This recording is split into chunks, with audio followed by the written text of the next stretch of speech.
Okay, it looks like I'm live. Hello, my gentle and, of course, very modern apes, and thank you for being here today on this afternoon on a random Thursday, 2 p.m. Central, which I did change from the from the 1 p.m. Central time, to be with me here for this Q&A. I can't believe I made it to 5,000 subs, which really would obviously not have happened if it weren't for like you guys, the subs. God, I can't believe it. I really am honored to have you here. And if you're subscribed to me, I'm honored to have that too. So I thought, what do people do when they reach like YouTube milestones? And one thing that pops up a lot is like a Q&A. And so I thought, all right, a Q&A seems appropriate. I guess I'll just do one of those. And so that's what I'm here doing today. So let's see who all's in the chat. Let's say hey to everyone. Hello, Tornado in a Junkyard, German Furman, Renwill W, Andy Donnelly. We've got Gerard Trigo, Michael Koning. So many different folks here already. So thank you just for being here. Sun Tzu says, Miss M. Erica. It's funny that you say that, actually. That was a nickname that I had very briefly in high school. America, it's very original, so good job. Yeah, and my next debate on modern day debate, I don't know. I was up for a debate somewhat recently, but one of my opponents was going to be Sal Cordova. I was to be partnered with PsychArt, and it was supposed to be the two of us versus Sal and Antangelo for like an A-bio conversation. But I like Sal too much. I didn't want to debate him, and he didn't really want to debate me either, because we were both kind of like, we're too close of buddies. So I don't know the next time I'll be on MDD. There was briefly going to be an exchange with Mr. John Maddox, which would have been very, very fun. But from what I hear, he didn't want to do it. It was supposed to be the original tag team. So maybe another time. Scott Duke says, congrats on the subbage goal. Thank you, Scott. Well, you're one of the subs, so you helped me get here. Tornado in a Junkyard says, remember the Bruce Lipton thing? I ran some more numbers, and Bruce Lipton, 700 billion volt human, put out more power than the sun. I do remember that. Oh, 7 trillion. Yeah, there it is. Yep. Michael Koning says, any news from the Brain Trust? Will he be engaging in good faith again? Maybe. So we had a live stream last night on this channel. It was myself, Dapper Dinosaur, Dan, and we were basically just shooting the breeze, hanging around. I was drinking probably gratuitous amounts of wine. And standing in the side chat standing at the helm of the Brain Trust, did agree that things are getting a little bit vitriolic and that he'd rather get back to the civil discourse. So maybe things will be getting onto a more amenable playing field, if you will. I think that would be nice. Oh, it looks like Matt Dillahunty's on MDD right now. Yeah, I think I saw something about that earlier today. I wonder, I'm sure it's like a religion debate, but I wonder what the specifics are.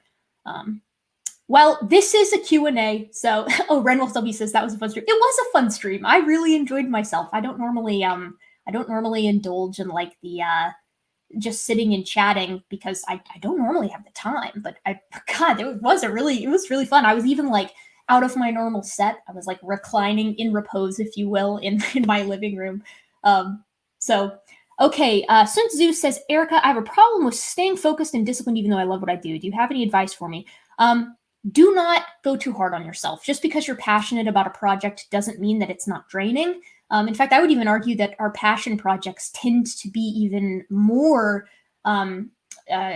exhausting, just because you want to put your whole heart and soul into it. So try not to be too hard on yourself, and remember that you are a human, and try to get enough sleep, eat right, work out if you can, go on walks, take hot showers, the little things that are important that we have to remember. That would be my advice for that. Sad Anime asks, do you believe chimps can be conscious like us in the distant future? Certainly, yeah. With the proper selection pressure, sapience is. I am of the opinion that sapience is a gradient, anyways. But with the proper selection pressure, I don't see why not. Let's see. Hi from Eswatini, Africa. Learn so much. Will you go for the PhD? From Mafila. Yes, I am planning on going for the PhD. That's awesome. That's really cool. Wow. I didn't think I had any fans from that far away. That's pretty sweet. Brian Stevens says, congrats. Oh God, I'm falling behind. Congrats. Would have missed this, but BG had LS on words. Okay, gotcha. Well, I'm glad you didn't miss it. I'm glad to have you here. Mr. Wilford, why don't you have 5,001 subs? Checkmate games. Yeah, true. Pack it in, boys. We gotta call it now that we're having a stream with not exactly 5,000 subs. I guess the creationists win. So it was a good run. We had a good run. Tornado and Junkyard. Also, I never drank alcohol amounts more than one sip. Even that was completely inadvertent. Alcohol is fine in small amounts, I would say, or not small amounts, in moderation. Moderation is different for everyone.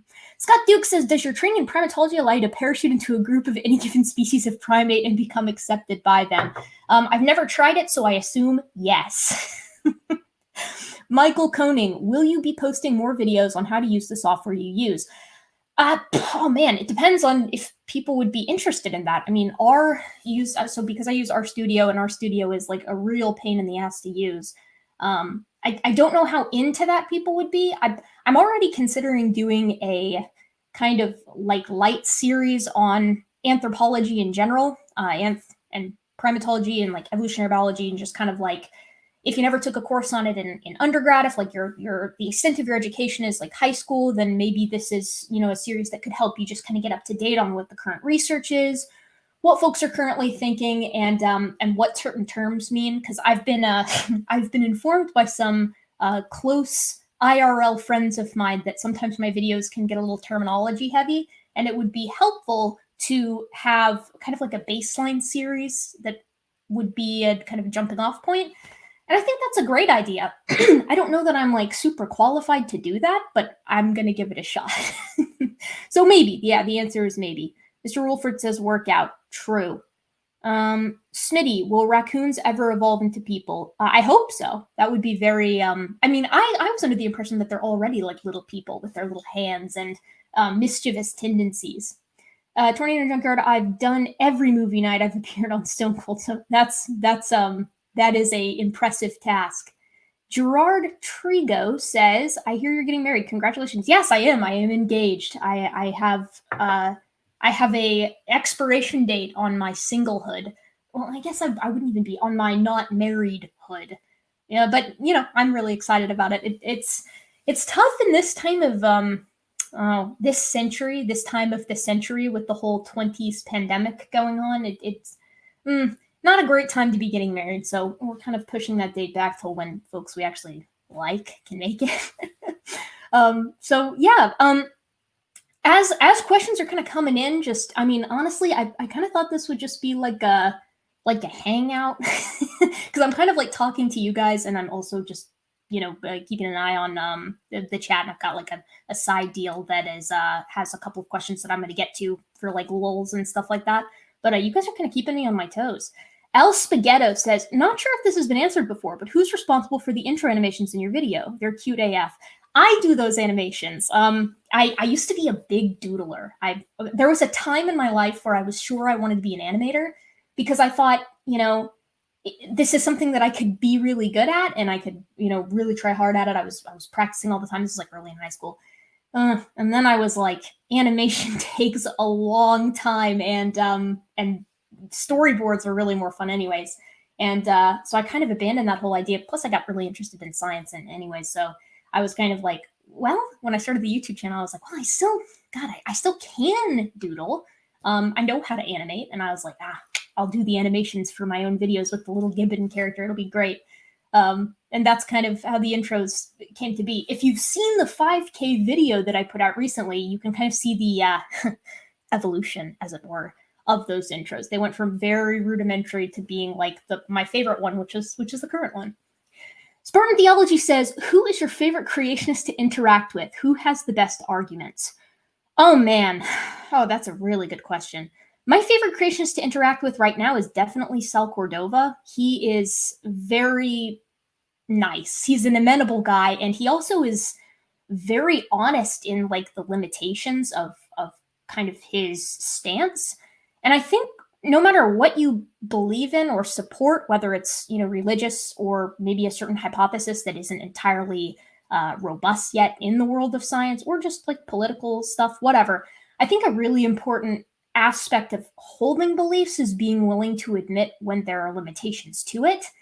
And I find that there are very few creationists who are willing to even give an inch on the limitations of their ideas. Like, they don't want there to be any problems with it. It's got to all be perfect. It's all explainable. And I'm not really a big fan of that. But Sal is a guy who's like, yeah, you know, I mean, there's some stuff we got to grapple with. And I really respect that. As for, what was the second part of that question? Who has the best arguments? This is really mean, but I don't really know that I don't really know that the arguments can be laid out on like a super coherent tiered list.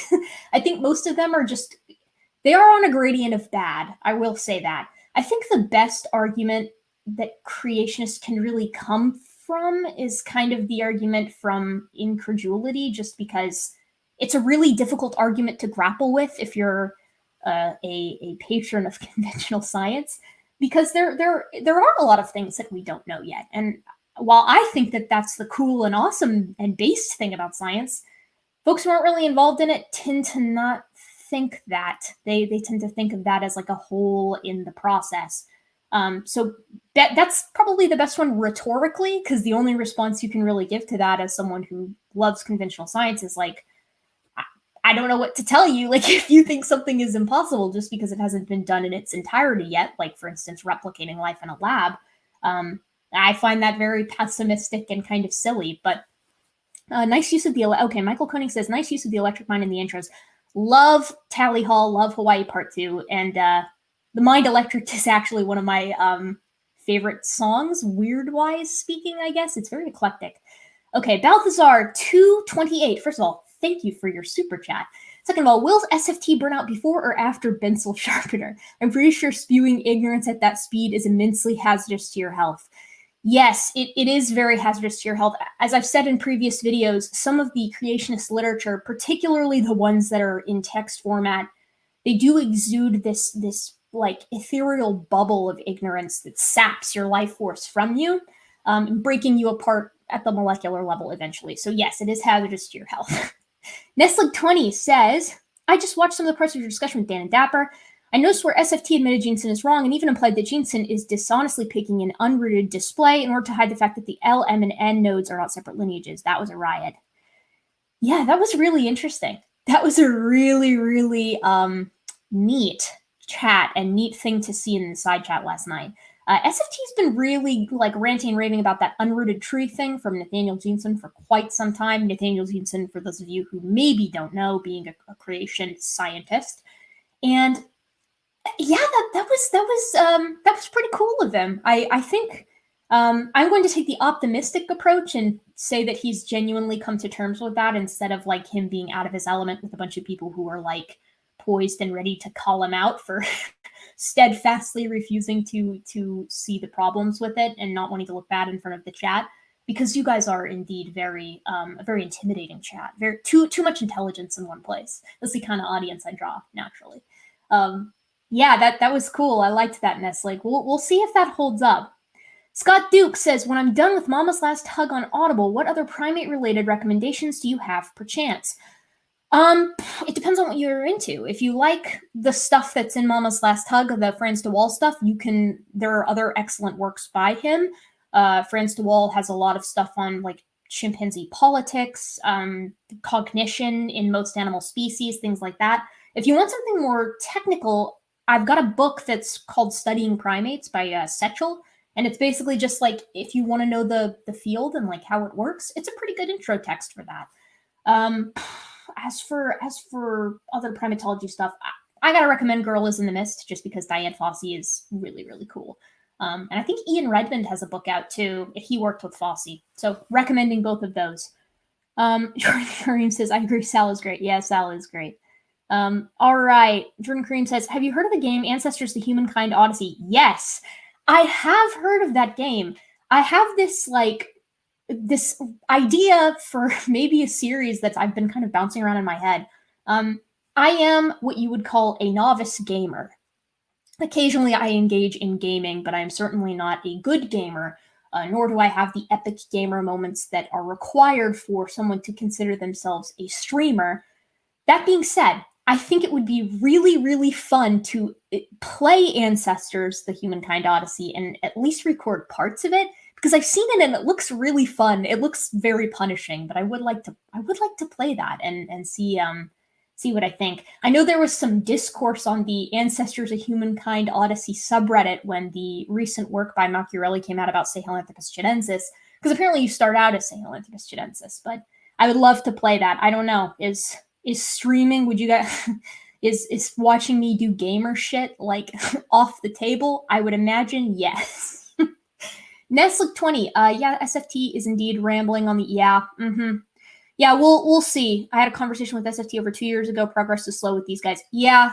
I think a lot of times with creationists it tends to be like a chipping away thing.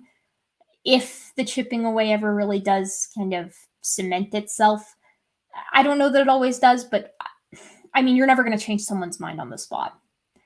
All right, let's see. Cool. I'm like caught up on the chats on the side. So I'm going to first drink some of this tea.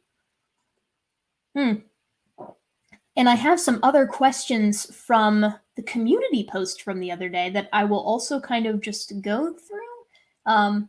And just, I don't know, we'll just hang out together. We'll just enjoy one another's company. So from that chat, the first one says, are there any, this one is from Richie Estrada, are there any YouTubers you'd like to collaborate with? Would you consider being on shows like Talk Heathen, The Atheist Experience, or The Line? Congrats again on reaching 5K subs. Yeah, I mean, I'll be on any show.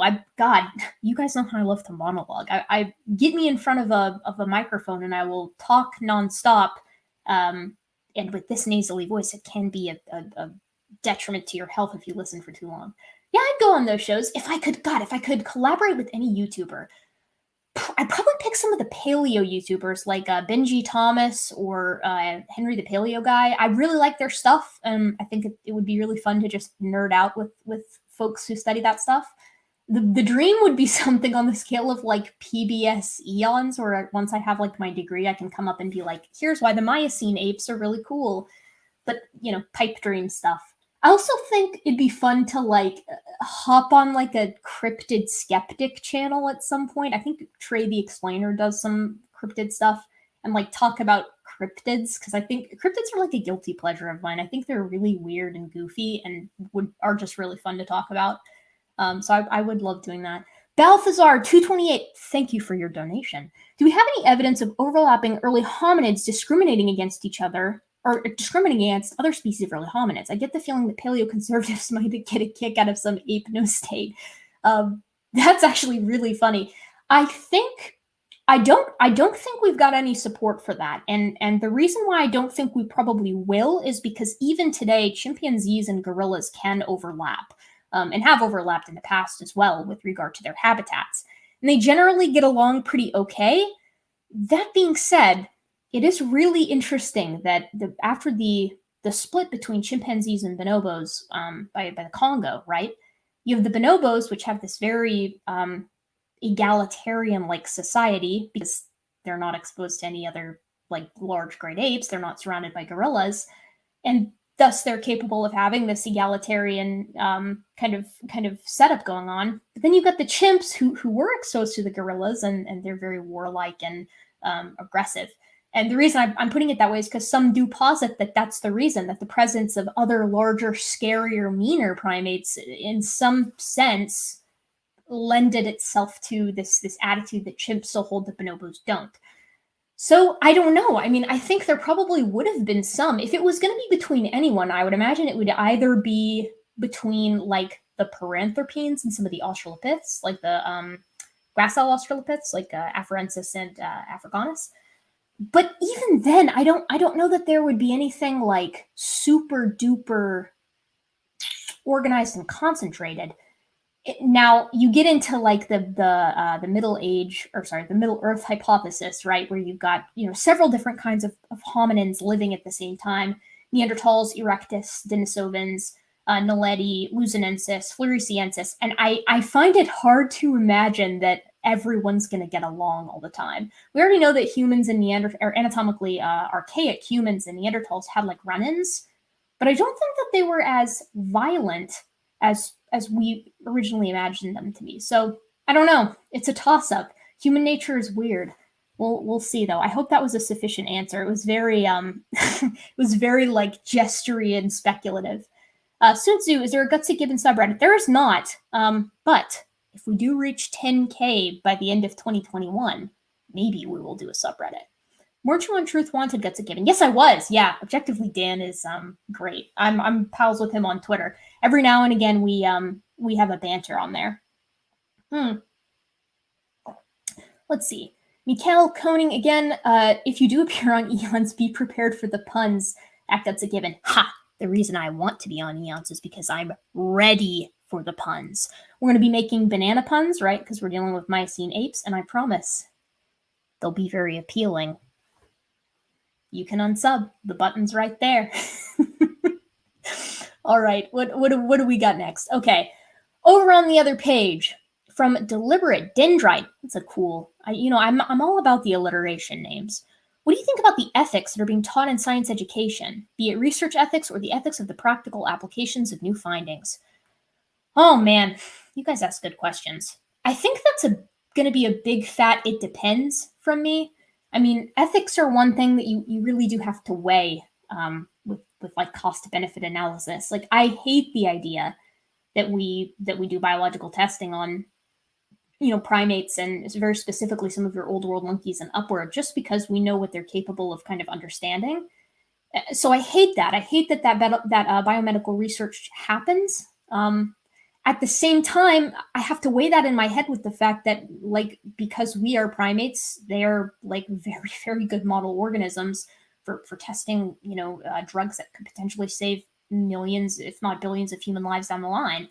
So that's a tough one. Research ethics can be really weird. I think that you can go too far with research ethics to a point. And by that, I mean, there's been some talk like within like the social sciences about like what is ethical and like certain aspects of surveys even. And I'm thinking, okay, it's a survey. I don't really think you can get super unethical by asking a question, especially since the person can just not answer if they don't feel like it. So I think I think there can be a little bit of a stretch, but research ethics in science education is such a broad like coverage. So I'm just going to say it depends. For the stuff that I'm in and hope to be in, which is to say like field research, the research ethics are great. I mean, it basically boils down to be nice to the locals that you're hanging out with.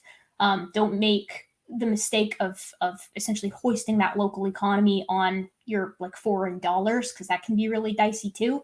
Don't touch the monkeys unless they're touching you. And another really interesting one is they advise us to, if we do take pictures, which of course you're probably going to be taking pictures if you're doing field work, and a monkey is like on you and stuff, and it's looking really cool and awesome and epic, not to really post those on social media, because people tend to get this idea that like monkeys are something you can just walk up to and engage with, and that can be dangerous for the monkey and dangerous for the people. So I get it sucks, because it's like I've been in situations where I've been really, really close to wild chimps or pig-tailed macaques or something like that, and I'm like, hell yeah, this is gonna be sweet. I'm posting on my Facebook.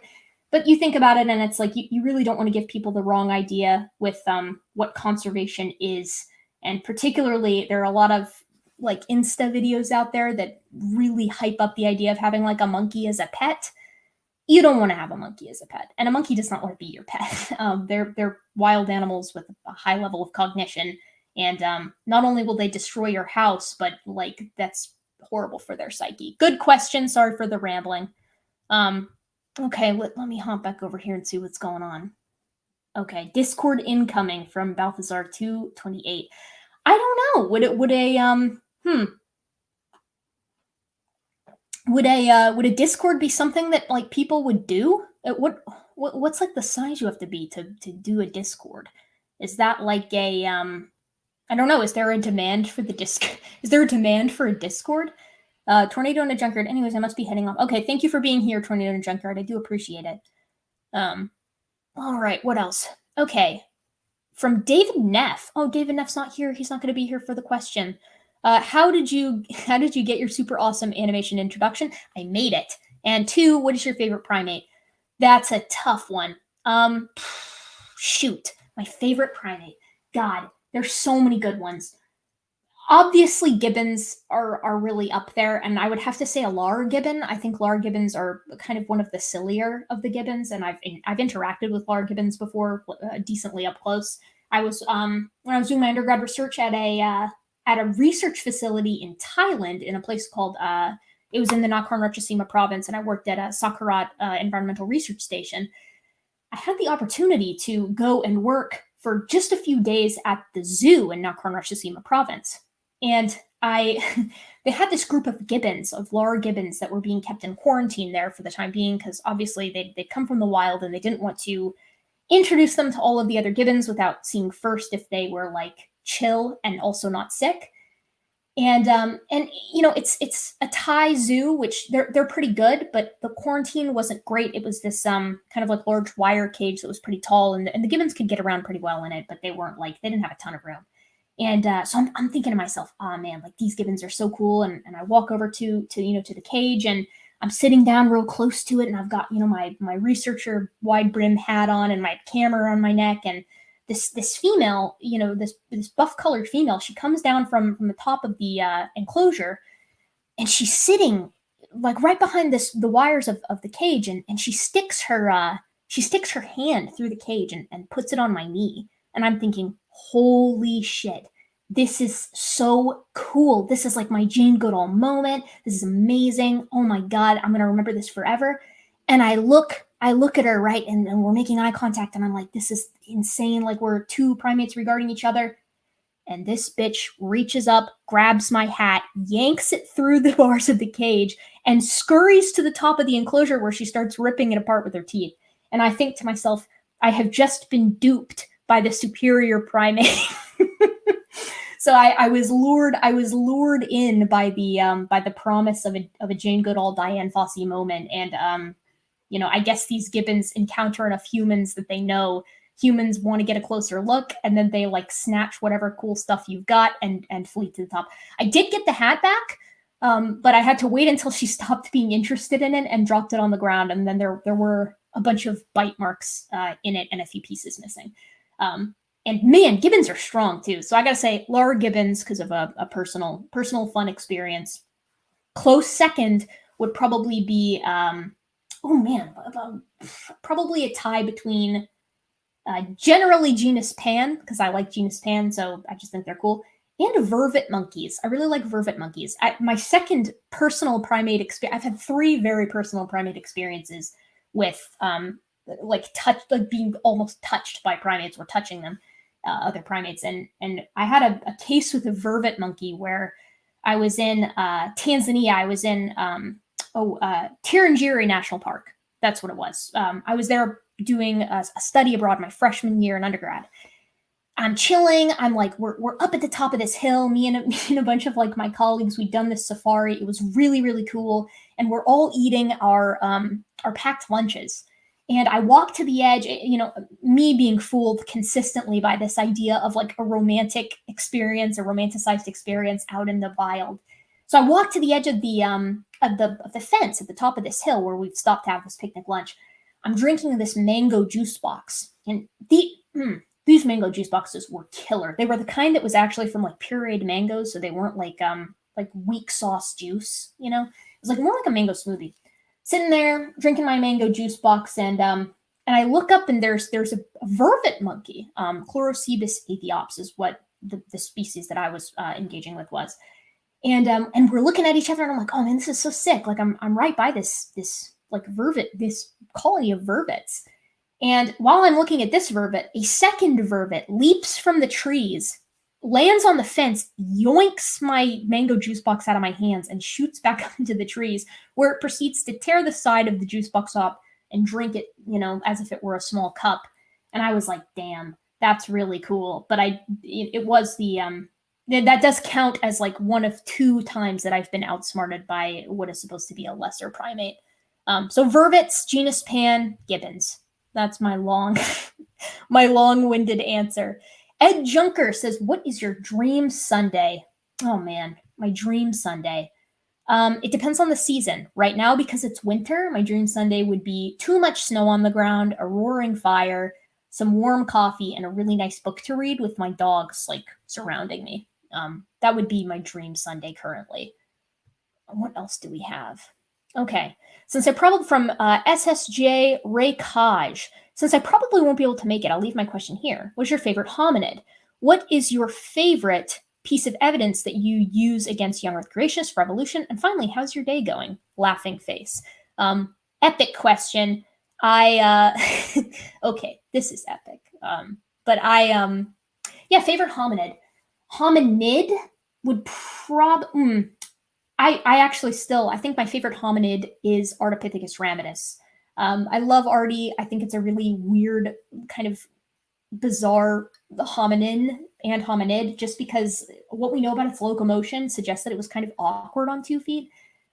Because I study sexual dimorphism in my thesis, Artie is really weird in that it's one of the first hyper monomorphic in the canine and body size of any of the hominins. So males and females are just like identical. This is like Ardipithecus ramidus is like if you had a great ape that was structured like a gibbon.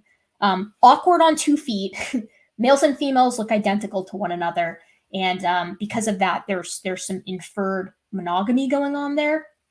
So I don't know. They're really weird. They're very out of the norm for what we typically see with the hominids.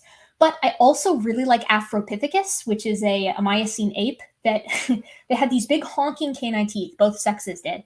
And the idea based off of the wear patterns is that they were using them like can openers on unripe fruits. And we see this in the pithecids right now. So like Wakaris and Sakis, they're these New World monkeys that they're the ones that are bald. They've got those big bald pink heads. And the Sakis are kind of similar, but they're kind of less ugly, I would say. But they utilize the niche of unripe fruits. So all of the other monkeys wait and they eat the ripe fruits, and then some of these Wakaris and Sakis, they wait, or they rather seize the day early, and they eat the unripe fruits which other monkeys can't open with their canines or their molars or incisors or any of their teeth. And what they do is they use those teeth like can openers. And because we see similar wear patterns in this Miocene ape, Afropithecus, the idea is that maybe this guy was doing the same thing. But I think it's really funny to imagine like these massive apes kind of turning the fruit on their tooth. I don't know. I like Afropithecus. I think it's kind of silly. Okay, but oh my God. Tons of questions in the chat. Okay, wait, I'm going back. No subreddit from Sun Tzu. Yeah, no, I don't have a subreddit. Not an ethics question from Scott Duke, but how much does the very presence of observers skew the conclusions you can objectively draw from field work? Is there analysis done to detect effect? That's why habituation is really important. So generally, you can't run a real quote unquote study on a non-habituated group and expect to not have skewed results. Habituated animals might still have skewed results, but there's no way of really knowing because we haven't really gotten to do any studies. I imagine drones will probably change this in the future, but we haven't really gotten to do any studies where like the animals don't know we're there with 100% certainty. My thinking is that there are a lot of animals out there that primates cohabitate with, and humans aren't really that different. They think of us as just big monkey. So I imagine that so long as you do the proper habituation process with any group that you're working with, and this habituation process takes 6 months to 2 years, which is why starting a new field site is such a pain in the ass. You always want to go to an existing one where someone's already done the work of habituating the group. And that process is basically just getting the group used to your presence so that they carry on normal activities as if you were just like a deer or like a bird or something like that. Yeah, I think you can get fine results as long as habituation has been done. Okay, Balthazar 228. What is your favorite scientific name from a primate? I'm partial to gorilla. Yeah, gorilla. That is a good one. What is my favorite scientific name for a primate? I actually think my favorite one is another extinct Miocene ape, and it's Oreopithecus bambolii. It's very silly, and I love Oreo is in the name. I just think that that's really funny. So Oreopithecus bambolii is probably my favorite. Okay, Smitty, what extinct primate would you bring back if you could only pick one? Damn, that's a really good one. it's an easy toss up, but it is a toss up between Australopithecus afarensis or any of the Australopithecines, because I think that that's such a perfect middle ground like primate in human evolution. It would really teach us a lot. And of course, Gigantopithecus blacki, because big orangutan. You can't beat that. You can't beat it. Okay, Mikhail Koning, have you seen the Spy in the Wild recordings of the Langer monkeys grieving? Yes, that's very cool. Those Spy in the Wild videos, they're really, really interesting. And I have to say, they seem to really mimic what work is being done with mourning in general. I had a seminar last year of someone who did work they were a graduate of my program, and they had gone and done work on grieving in baboons, and specifically it was on mothers and how long they carried their dead infants. And I think, if memory serves, the findings that they found were that carrying the dead infant around helped reduce stress levels, because it was like and the idea is that was like a part of this mourning process. When compared to mothers who just left the dead offspring, and then they had like this weird conflict of like, where is baby? Baby is gone. It's really important for primates to be able to see that a conspecific is dead. This is something that in zoos and stuff like that, if a chimp dies in a troop of chimps, and I imagine the same is true for gorillas and orangs, but they tend to keep smaller group sizes with them.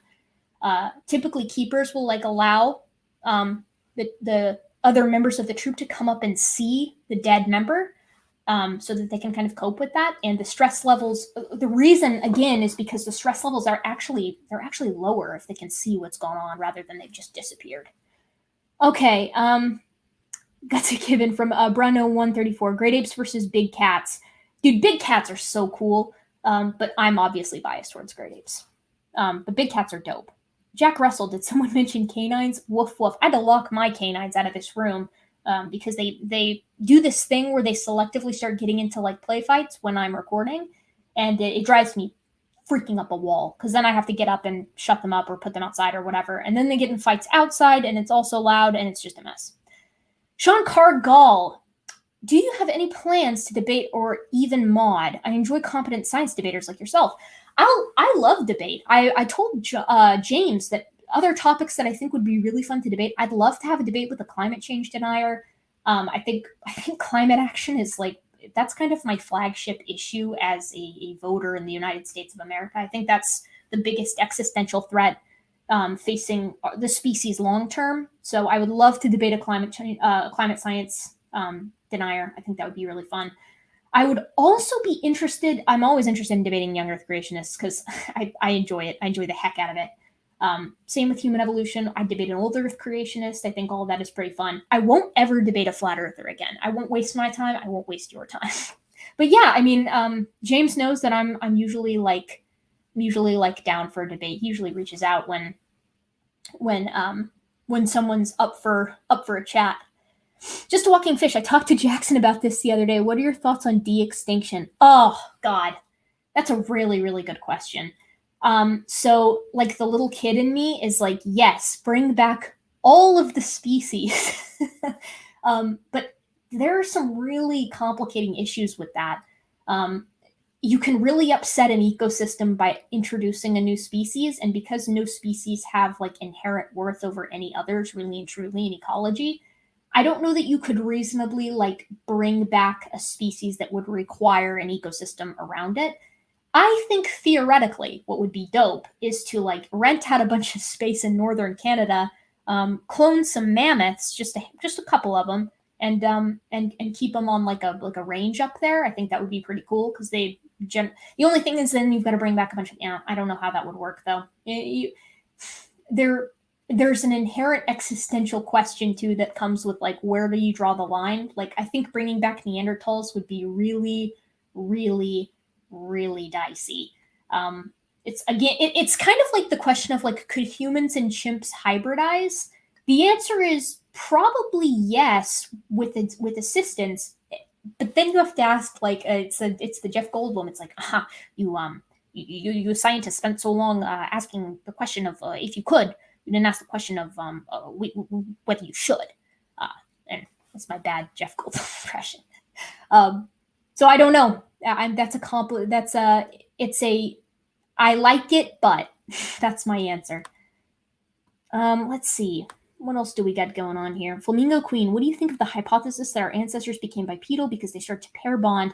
The males need to carry food on their back to their mates. I think that is a bit flawed, just because we tend to find bipedality in species like Sahelanthropus, Sahelanthropus chilensis, not certainly, but in likes of like Auroran tugenensis and the Erdipiths. And really it gets dicey once you get to the Australopithecines, because we know with pretty decent certainty that these guys weren't doing pair bonding, certainly with the Australopithecines. Now, Auroran is a bit of a different story. We don't know the degree of dimorphism in Auroran tugenensis, so I guess it's possible.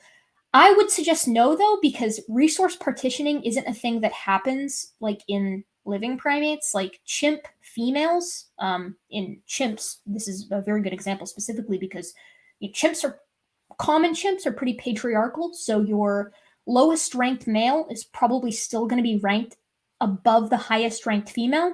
It's the inverse of what we see in bonobos, which are matriarchal and have females running the roost.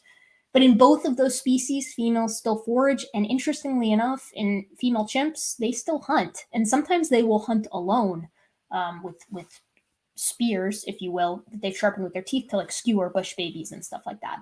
So I think another problem with that is that males bringing back food to the females isn't something that you would really see, because females kind of do their own thing. Resource partitioning doesn't really start to happen until like later genus Homo. Okay, what else is going on? Our female man. This isn't a question, but I still like it. Our female mandrills called the woman-drills. No, but I wish. Joshua K. Ma'am drills. I really like that. Jack Russell, bring back the crab monkeys. Yes, true. It's a thing. It's called Pleistocene Park in Siberia, working with George. Yeah, Pleistocene Park would be. It's so dicey, though. It's so dicey. Where do you draw that line? That's a tough one. Okay, Balthazar 228. Are there any okay apes or not so great apes? Also, where's the love for lemurs? They always seem forgotten in primate discussions. Yeah, there's a huge bias against the poor strepsirrhines, and it's because their brain size to body ratio is a little bit less than your haplorhines. And I hate that. It sucks. But also, I do find Old World monkeys a little bit more interesting. Old and New World, the anthropoids, a bit more interesting than some of our strepsirrhines. That being said, some of the strepsirrhines have some really weird and really cool social systems. Indrids are really weird. Lemur cata, the ring-tailed lemurs, are really, really cool. And they've got some complicated social stuff going on. So I think some of the lemurs get good attention. Ringtails are also just really charismatic looking, and they're kind of silly and goofy. And people love like sheefarks too, because they do that fun hopping. My favorite of the lemurs is actually some of the extinct lemurs, the gorilla-sized. I think it's Archaeoindris is one of them. But gorilla-sized lemurs lumbering about Madagascar would be cool. Now, you want to ask which primate I'd bring back? That's on the list too. A great Goldblum from Scott Duke. Okay, thank you. I'm glad. I'm glad. I'm glad that was all right. Okay, Mr. Jones. Howdy. How do Gutsy Gibbon? Hello. Intrigued Feline. Hello, and Intrigued Feline. Welcome. In regards to bringing back Neanderthals, maybe you should read the book Ember from the Sun by Mark Cantor. It's fantasy fiction. I would still read it though. Eyes are lemurs, correct? Eyes are weird. Eyes are kind of a group in and of themselves. They're strepsirrhines, but I think the line between whether or not they're like true lemurs is a little bit bizarre. But I don't know. I don't know the strepsirrhines well enough either to be like, this is my opinion. All right, back to the other page. What are your thoughts? Okay. Oh wait, Ian Chen says, if you had 3 wishes, what would you wish for? Ooh, dope question. 3 wishes. What would I wish for? I mean, like, the easy answer is more wishes. God, I don't know. That's really a great question. I mean, I would really love like the whole like world peace thing. That would be nice. I think that dealing like poofing away all the climate change would be nice too. The selfish answer would be like some cool superpower, like shapeshifting or time traveling, so I could go back and see like the ugliest dicynodonts that roamed the land in the Permian. Um, hmm. I think you would have to split that question into like selfish, selfish wishes versus like non-selfish wishes. Okay, Jum Limpkle. Possible Ray Comfort debate, or is he too selective? Dude, I would love to debate Ray Comfort. Ray Comfort wants to blow everything up into this weird existential conversation, and I would just show up through Ray Comfort debate and be like, you got to give me a reason why you're not monkey. And Ray would probably turn it into like a behavioral debate or like a conversation about morality, in which case we could go down that rabbit hole. It would be so fun. But I don't think he would debate me. I think he is too selective about who he's willing to chat with. It would still be fun though. I would love that. An intrigued feline. Time travel is a bit of a conundrum. Yeah, I'm thinking of more of like a time viewer, like a little Oculus Rift type thing where you can like peer into the past. Okay. Mikkel Koning. Should modern ape society be more like bonobo society? Ooh, yeah, that's a tough one. I think people give bonobos a little bit too much credit for being nonviolent because while they are less violent than chimps, they still get in some fights, and they also have some problems with like. This is kind of a tough way of putting it because there's some anthropomorphic terms here. So there's a lot of coercion going on in bonobo society with the females directed at the males, and I don't know that I am cool with any kind of that coercion. And females will also just like beat the crap out of the males in bonobos and gang up on them and bite them and do the things that chimps do to chimp males, like biting off fingers and private parts and stuff like that. So I think that while bonobos are maybe they're better than I would rather live in a bonobo society than a chimp society. That's for sure. But I don't know. You're almost trading like one poison for another there. Let's see. Mr. Jones, 19. Oh, wait, hold on. Back it up. Ugly German truths. Ray would need to eat a stress banana. Yeah, the ultimate irony of the Ray Comfort thing. I cannot believe back when he was doing that, no one told him that bananas have been artificially selected for centuries. Why did no one tell him that? Why was no one there saying, hey, Ray, maybe you should pick like a different fruit. The banana probably isn't the best one to point to for like common or rather intelligent design. Mr. Jones, 1972. Someone said our common ancestor is a monkey taxonomically speaking. Is this true? Yes. The law of monophyly states you can't outgrow your ancestry. So because humans share a common ancestor, and indeed so do all of the apes, all the hominoids, the greater and lesser apes, because we share a common ancestor with all existing anthropoids, monkeys, we are anthropoids. I mean, that is something that we are. We're also haplorhines, which is a kind of monkey as well. So monkey is like a colloquial term, which is why, like, when I say, yeah, we're monkeys, I kind of phrase it as in, like, we're monkeys, comma, anthropoids.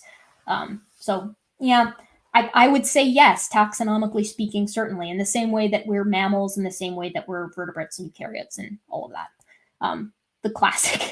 The classic spiel. Oh, Speed is here. Hello, Speed. Speed of Son of Gravity says, your best pick for a very technical book on the process of fossilization.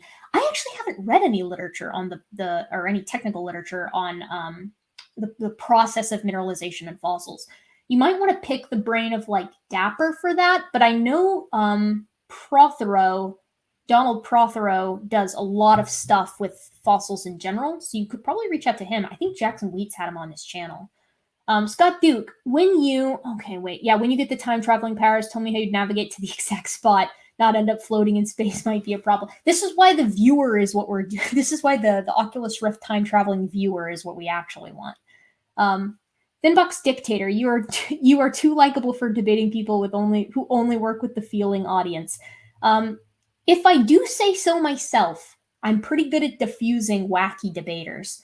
I had a great load of fun debating G-Man because G-Man tends to rile people up, And I just enjoyed it. I was like, well, G-Man, I want to try to answer the questions like as best as I can, but we got to narrow it down. And I take great pride in ending that conversation and G-Man and I being pals, because G-Man's he's a wacky guy.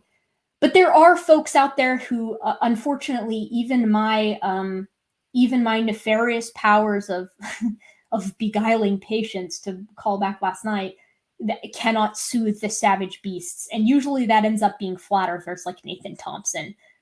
His wearable globe head with the hot glue gunned on sunglasses makes for an impenetrable force field to my powers of let's be civil to one another. So I do try, but even I have limits, and usually those limits are Nathan Thompson. John Limkel, considering the shape of the banana, Ray's emotional rants about lust and homophobia are quite ironic. He's an adorable, wacky ape from New Zealand. Yeah, yeah, that he really did knock it out of the park as far as picking the worst possible fruit for his example, from like the banana being inherently phallic, contrasting with his weird like homophobia stuff, to the artificial selection that resulted in the banana, contradicting his idea of intelligent designer. Yeah, he really did. That's a really solid score for Ray. Michael Koning, will you attempt a debate with Darth Dawkins? Darth Dawkins has never wanted to debate with me, but I would certainly have a conversation with Darth.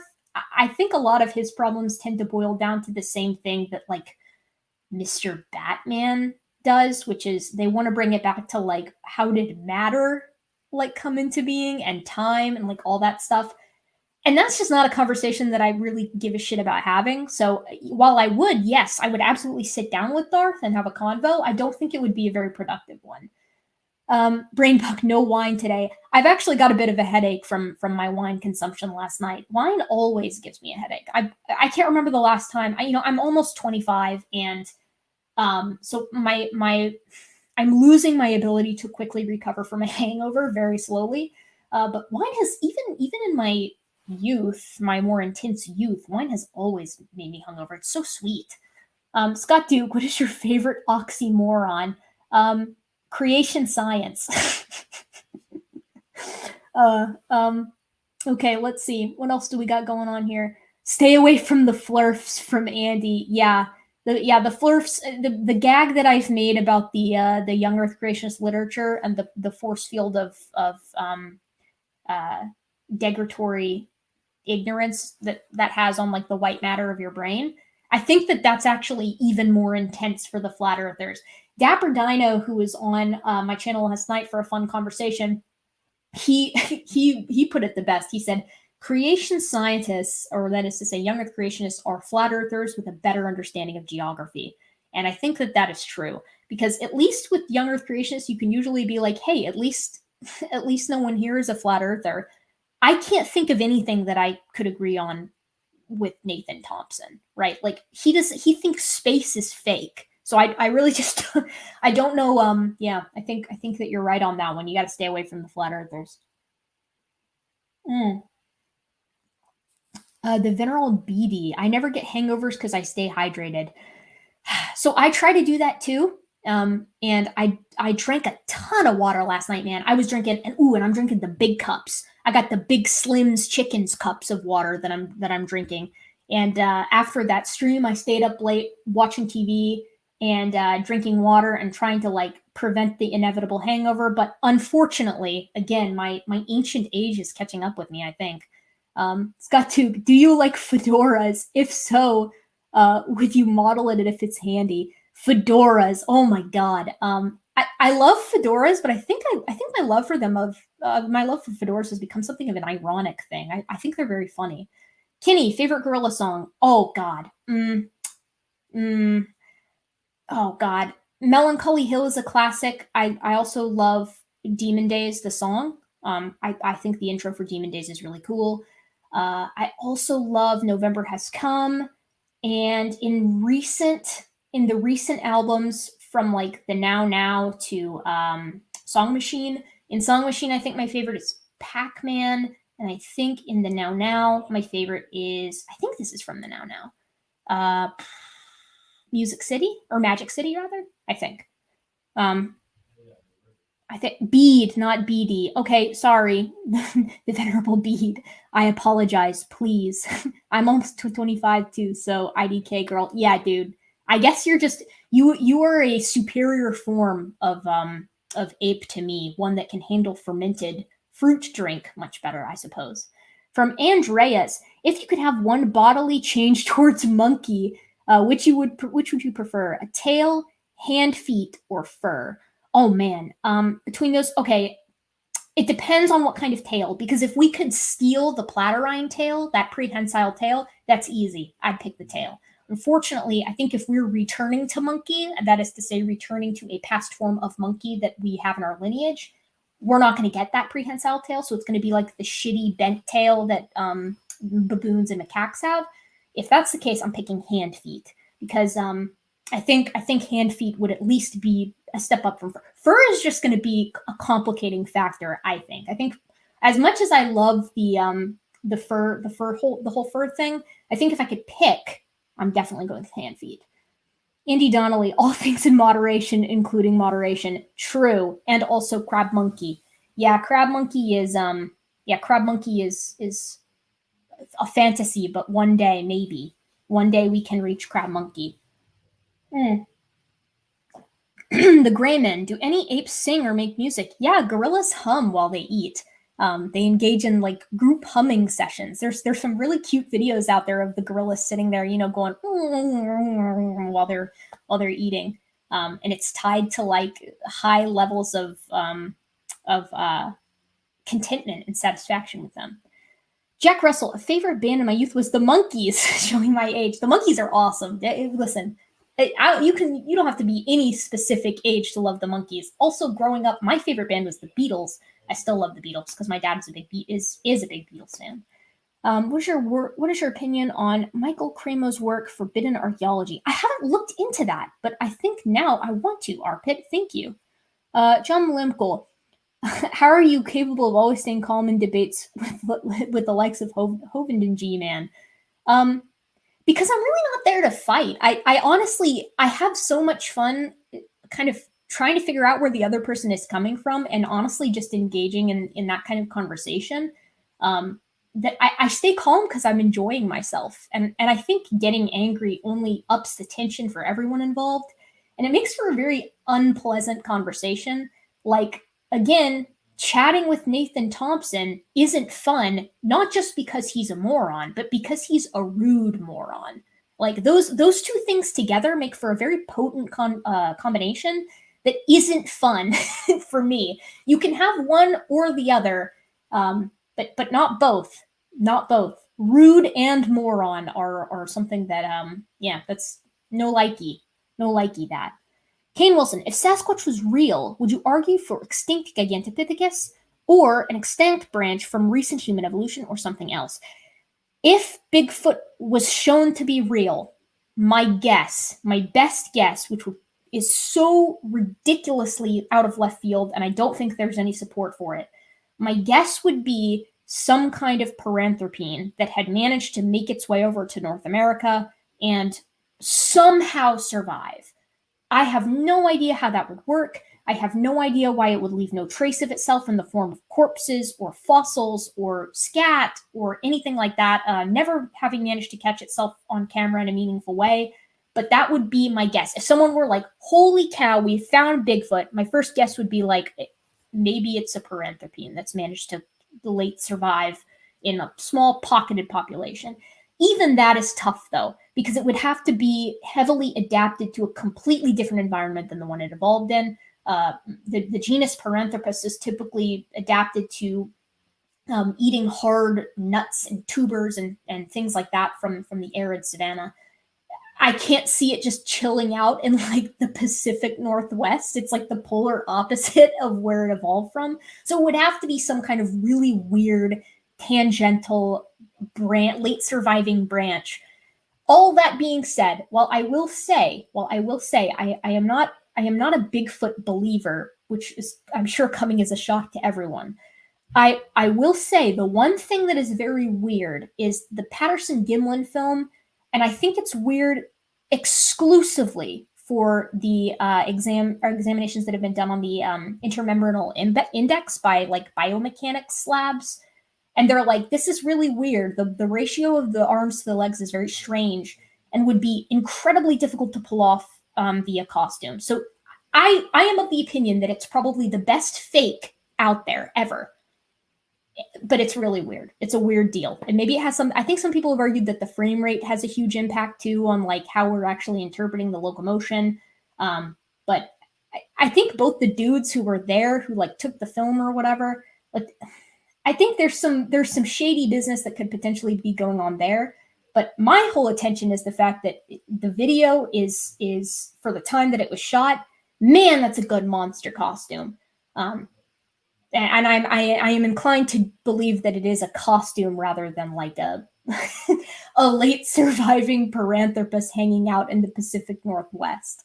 But I love talking about Bigfoot because I'll like work myself into a tizzy talking about like cryptid hominids or like hominid cryptids just because they're so ubiquitous to human culture. Like go to any human culture in the world and they probably have some kind of wild man or like ape type myth, which is really interesting. I wonder why that is. Some have proposed that it's due to like a cultural memory thing. So okay, Jack Russell, have you heard the Goody song "Do the Funky Gibbon"? No, but it's on my list now. Michael Koenig, it's because Sasquatch only hangs around in blurry areas. True. Yeah, he just looks like that. Scott Duke, are there any, that's the SPC example too. Scott Duke, are there any current projects that are searching for more Gigantopithecus fossils? I'm fairly certain that most of the paleontologists that work in like Southeast Asia are always on the lookout for Gigantopithecus remains. The thing about that is that whole paleo environment really doesn't lend itself to like fossilization, period. Forests are like garbage at preserving anything. This is why the gibbon evolution too is really spotty over there. I think they very recently found, I think it was a femur that's like the oldest gibbon remain now that we have. And I want to say it's Pliopithecus was once thought to be like a gibbon relative, but I don't know that that's still the literature. Michael Koenig, perhaps do a series on cryptid hominids. I did a video on cryptid hominids like a year ago, like for not this past Halloween, but for the Halloween before, and people didn't like it very much. I didn't get very good view counts on it, so I kind of dialed it back on the cryptids, even though I love talking about cryptids. Rodent, no last name. The Bigfoot Museum here is in danger of closing. Greatest tragedy of 2020, actually. That's horrifying. Daniel M. Sorry for asking. I'm new to the channel and I'm in the process of watching more of your videos. What degree are you going for and what do you plan on, or when do you plan on completing? Thank you for being here, Daniel M. I really appreciate it. I'm glad that you're liking the channel. I'm currently in the process of finishing up my Master's of Research degree in primate biology, conservation, and ecology, aka primatology. And then I hope to go for my PhD. I'm mostly trying to decide on whether I want to go, I want to specialize in primates. So the question is, do I go for a PhD in biological anthropology and specialize in primates, or do I go for a PhD in general biology and specialize in primates? You can kind of come at it in both ways, and there isn't any primatology PhD, unfortunately. John Limpkel, favorite dinosaur cryptid. Oh my god, there's so many good dinosaur cryptids. The Ropin is a really good classic one, but as a youngster, my favorite was always the idea that there was like a Quetzalcoatlus hanging around in the American Southwest. Because if you'll remember, there was this famous picture of like, these cowboys, they shot this pterosaur down there, and it's this, classic depiction of some kind of pterodon, or rather pterosaur, my mistake. And then someone was like, oh my god, it's just like Quetzalcoatlus. It's definitely like Quetzalcoatlus. And of course, the irony being, like, as we found more about Quetzalcoatlus, we've changed our interpretations of what it probably looked like. And, this looks like old interpretations, which means it's obvious it's just a really good fake. But I love that picture of the cowboys who shot the Thunderbird. That's probably my favorite. Nessie is also a very good one. I've been to Loch Ness. I have searched for Nessie from the vantage point of Urquhart Castle. I have surveyed the Loch Ness, and unfortunately, I did not see Nessie. I also had the pleasure of going to the Loch Ness Museum in Drumnadrochit, which is the city, or the town, the village that's right there on Loch Ness. And I found their skepticism very refreshing. The Loch Ness Monster Museum is pretty much like, yeah, we've looked really hard, and we don't think Nessie's in there.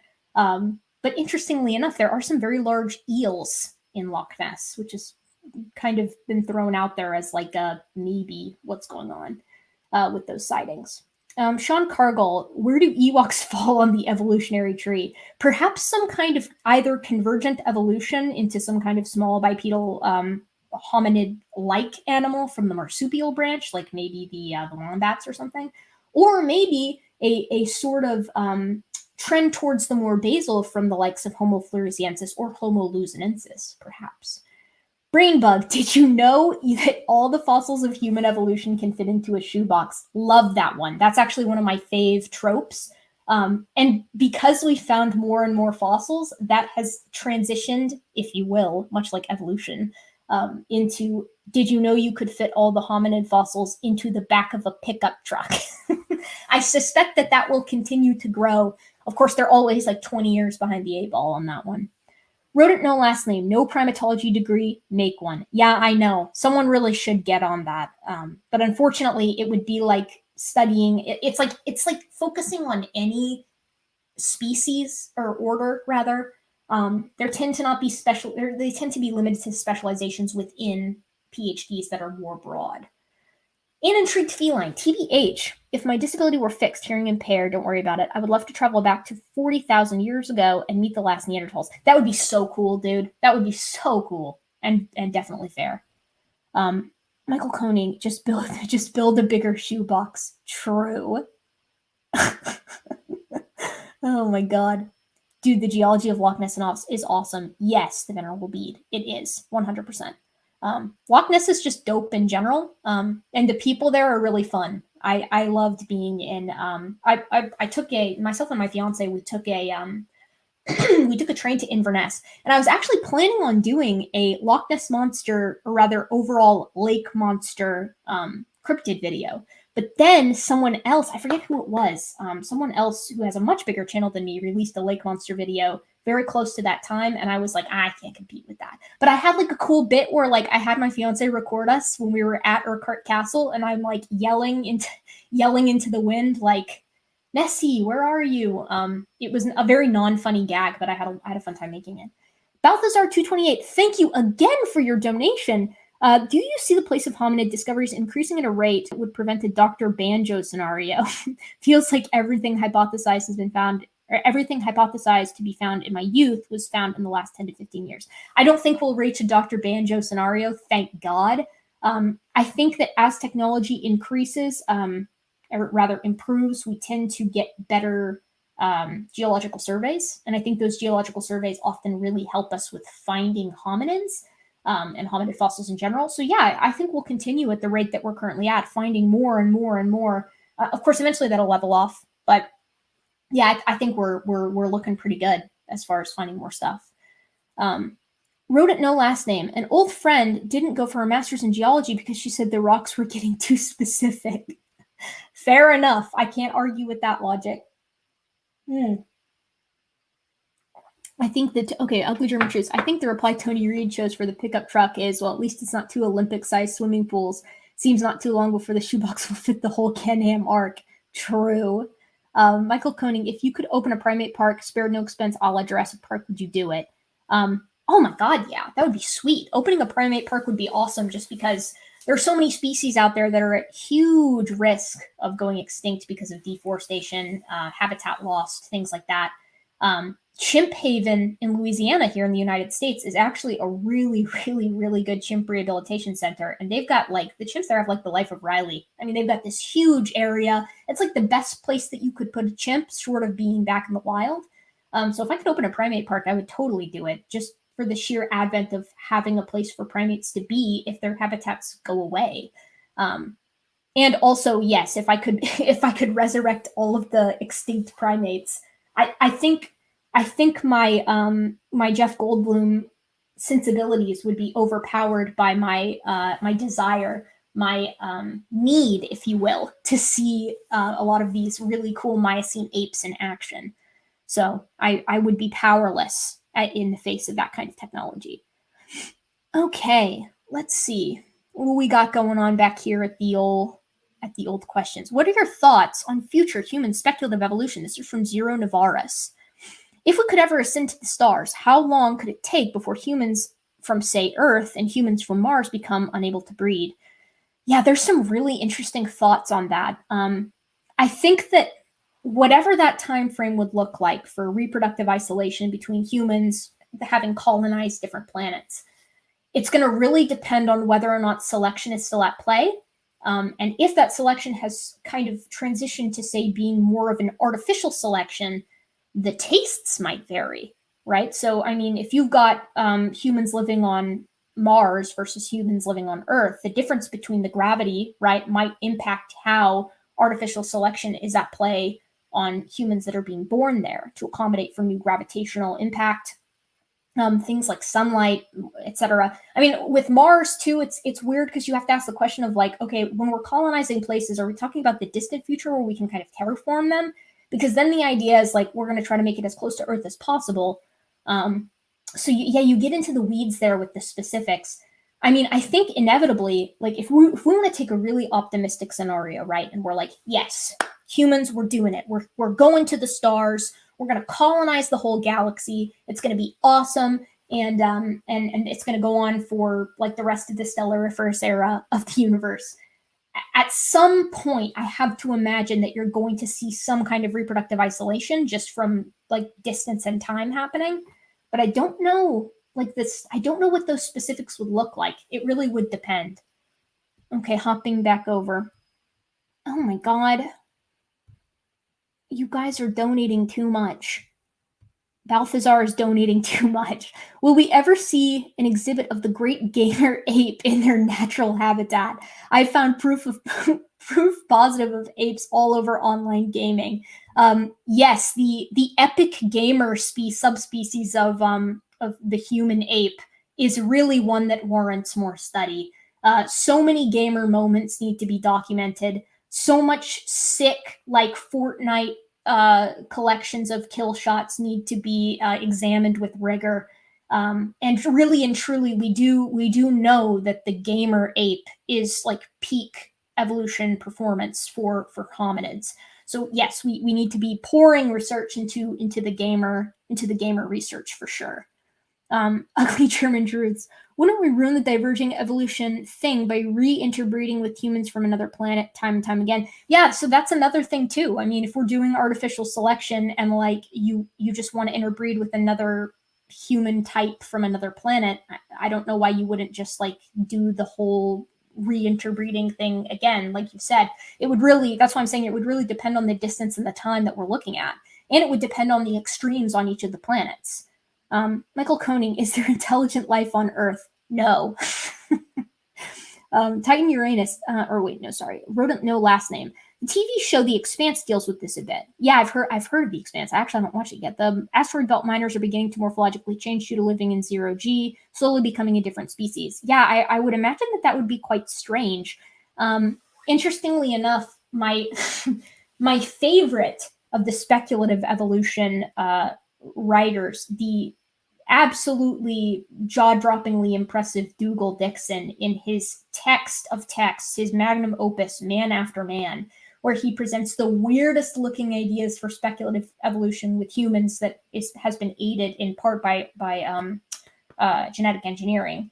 I think he called it the vacuumorphs, where he had like these weird engineered human type animals living in 0Gs with like these hyper thick eyelids to protect from the UV and all this stuff. But yeah, Dougal Dixon did it first. The Expanse writers should probably credit him.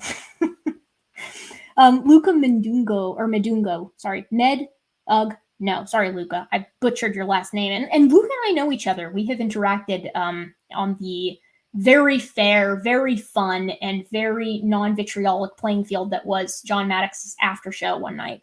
Thank for your first 5K. Thank you very much, Luca. Sean Cargill, congrats on 5K. Also, which of these made-up scientific words are stronger in the argument? Are stronger in an argument? Genetic entropy or devolution? I believe some YouTube personalities think that they are the same.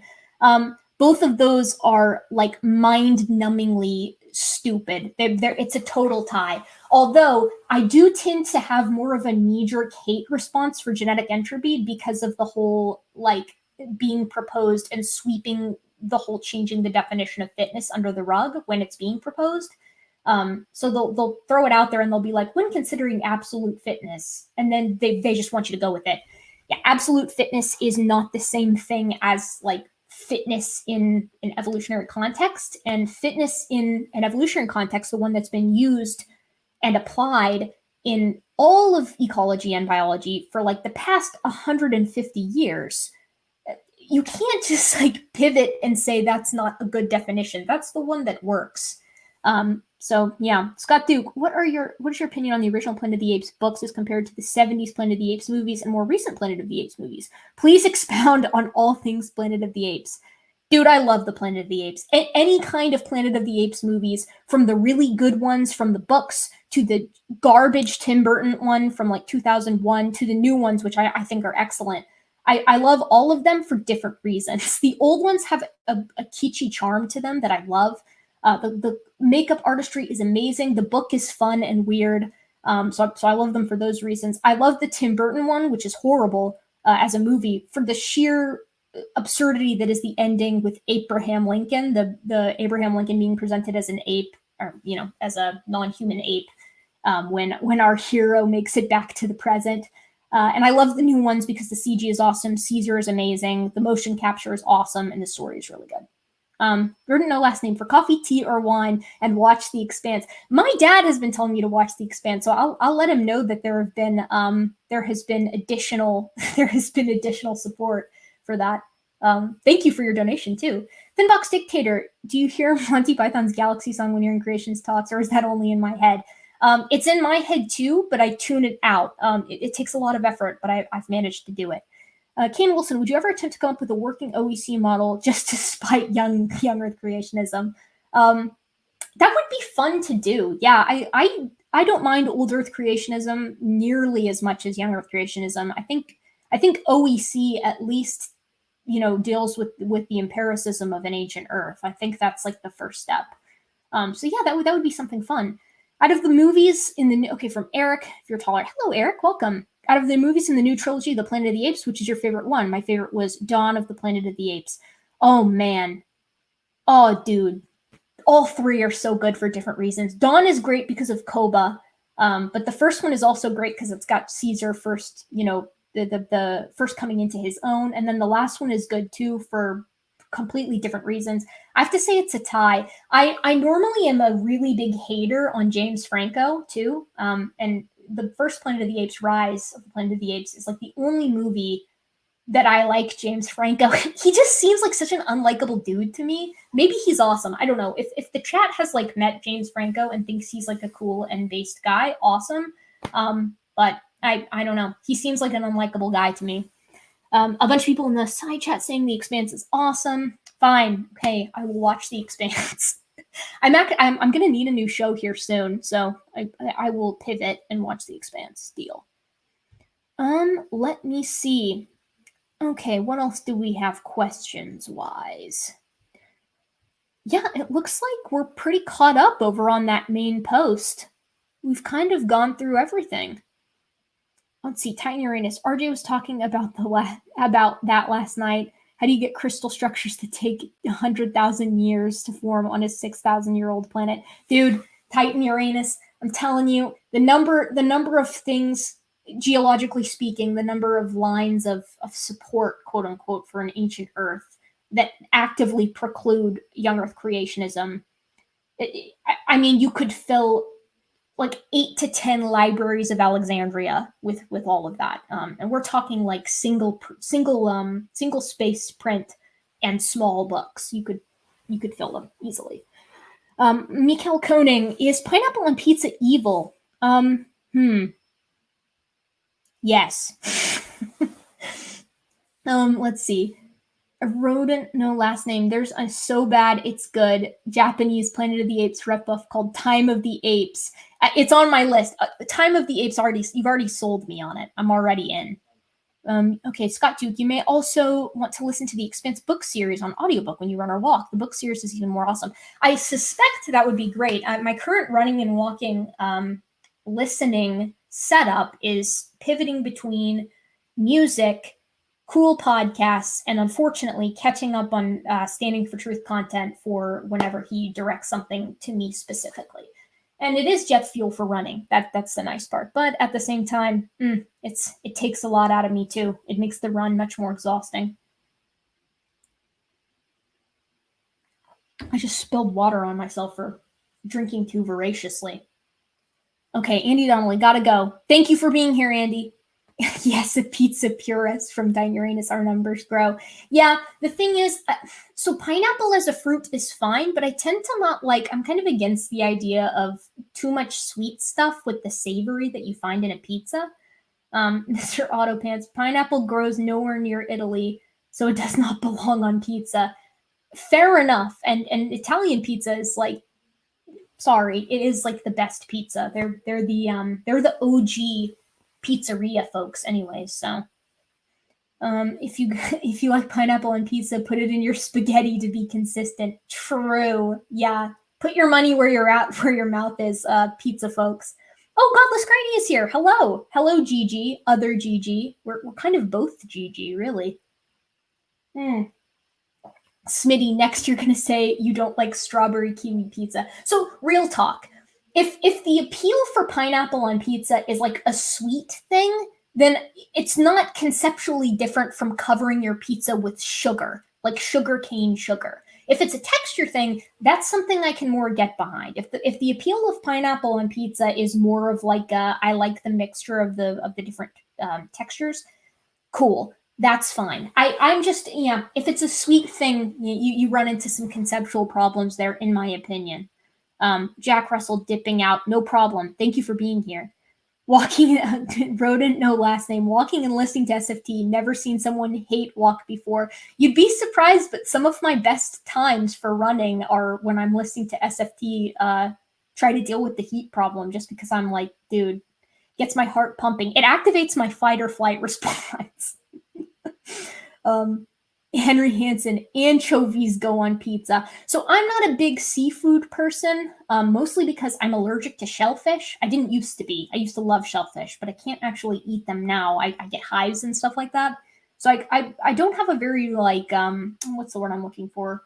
I don't have very many options when it comes to seafood, and I also live in like a landlocked state, so I don't get to eat it very often. Anchovies are at least consistent with like the umami vibe that pizza goes for, with the like cheese being a very savory flavor. So I think that anchovies on pizza are more consistent flavor speaking than pineapple, to be honest. Smitty, Captain Crunch pizza. That's conceptually the same thing as pineapple if we're going with the sweet thing. Sugar is neither sour nor juicy. Pineapple is great on pizza. All you haters should go suck raw dough. Listen, Ugly German Truths, this is a discourse-friendly channel, but it has to be the right discourse. And if you like pineapple on pizza, while you're welcome here, you're on thin ice. Michael Koenig, SFT gets you the necessary adrenaline to get through some serious mileage. True. Rodent, no last name. Good, leaves more shrimp for me. Yeah, I know. It's so sad. The thing is, I love it. I love the texture of shrimp. I love the flavor of shrimp. But if I eat it, lots of bumps. I get the itchy. No like it. Okay, along the Mediterranean. Godless Granny, pineapples and jalapenos together. I can see a spicy sweet thing. I'm a pretty big fan of the spicy sweet combo. I make a pretty mean Thai curry that's got like the coconut milk sweet base with the pretty spicy of like turmeric and curry powder and sometimes a little bit of like cayenne in there. I can get behind this. I can get behind the spicy and the sweet. I don't know. I gotta, pineapple on pizza is not for me. We'll put it that way. Sour and juicy, so it meets the criteria. True, Smitty. True. Yeah, you guys are gonna have to take it up with Luca. Luca lives in Milan, so Luca will come and like Luca's gonna like drop kick everyone in the chat for butchering pizza. One of my colleagues in my master's program also lived in Milan, and she was in the UK for the program, and very frequently talked about the various ways that one can butcher pizza. And pineapple on pizza was one of her bugaboos. Mr. Autopants, what is in the shellfish that provokes the reaction? Is it the same thing as an insect? Will shellfish allergies also prevent people from eating future insect food? I don't think so, Mr. Autopants. I don't think that it's insects, period, because I've eaten insects before. And like silkworms, crickets, scorpion, none of that elicited any kind of reaction in me. But shellfish do. Lobster, shrimp, crab, those are the ones. Yeah, I don't know. I don't know what the deal is. I wonder. I wonder what it is about the specific aquatic nature of these arthropods that make it rough. Good question. Yeah, true rodent. No last name. Theist versus atheist, creationist, evolutionist. Nope. Pizza is the most important debate of the day. True. An intrigued feline. Should I still make my dinner tonight, even though I am not really hungry? You'll probably be hungry later, so make the food. And worst case scenario, you've got some nice leftovers. That's kind of what that's kind of my stance on the issue. I love eating. I love food. And one of the best tips I can offer for those who want like a healthy eating lifestyle or like a healthy relationship with food is just eat when you're hungry and don't eat when you're not. And then you can, assuming there's no extenuating circumstances for you metabolically, you can kind of eat whatever you want as long as you're doing so in moderation. Also, you gotta get some exercise. That is the key, I think, too. You definitely want to like walk around a lot. We evolved from animals that made their living walking and like persistence hunting. So it's probably good to even just if you're walking around the block, but stretch first because I fall prey to shin splints constantly. Okay, Mr. Autopants. Shellfish allergies are most often the immune system's response to a protein found in shellfish's muscles called tropomyosin. Yeah.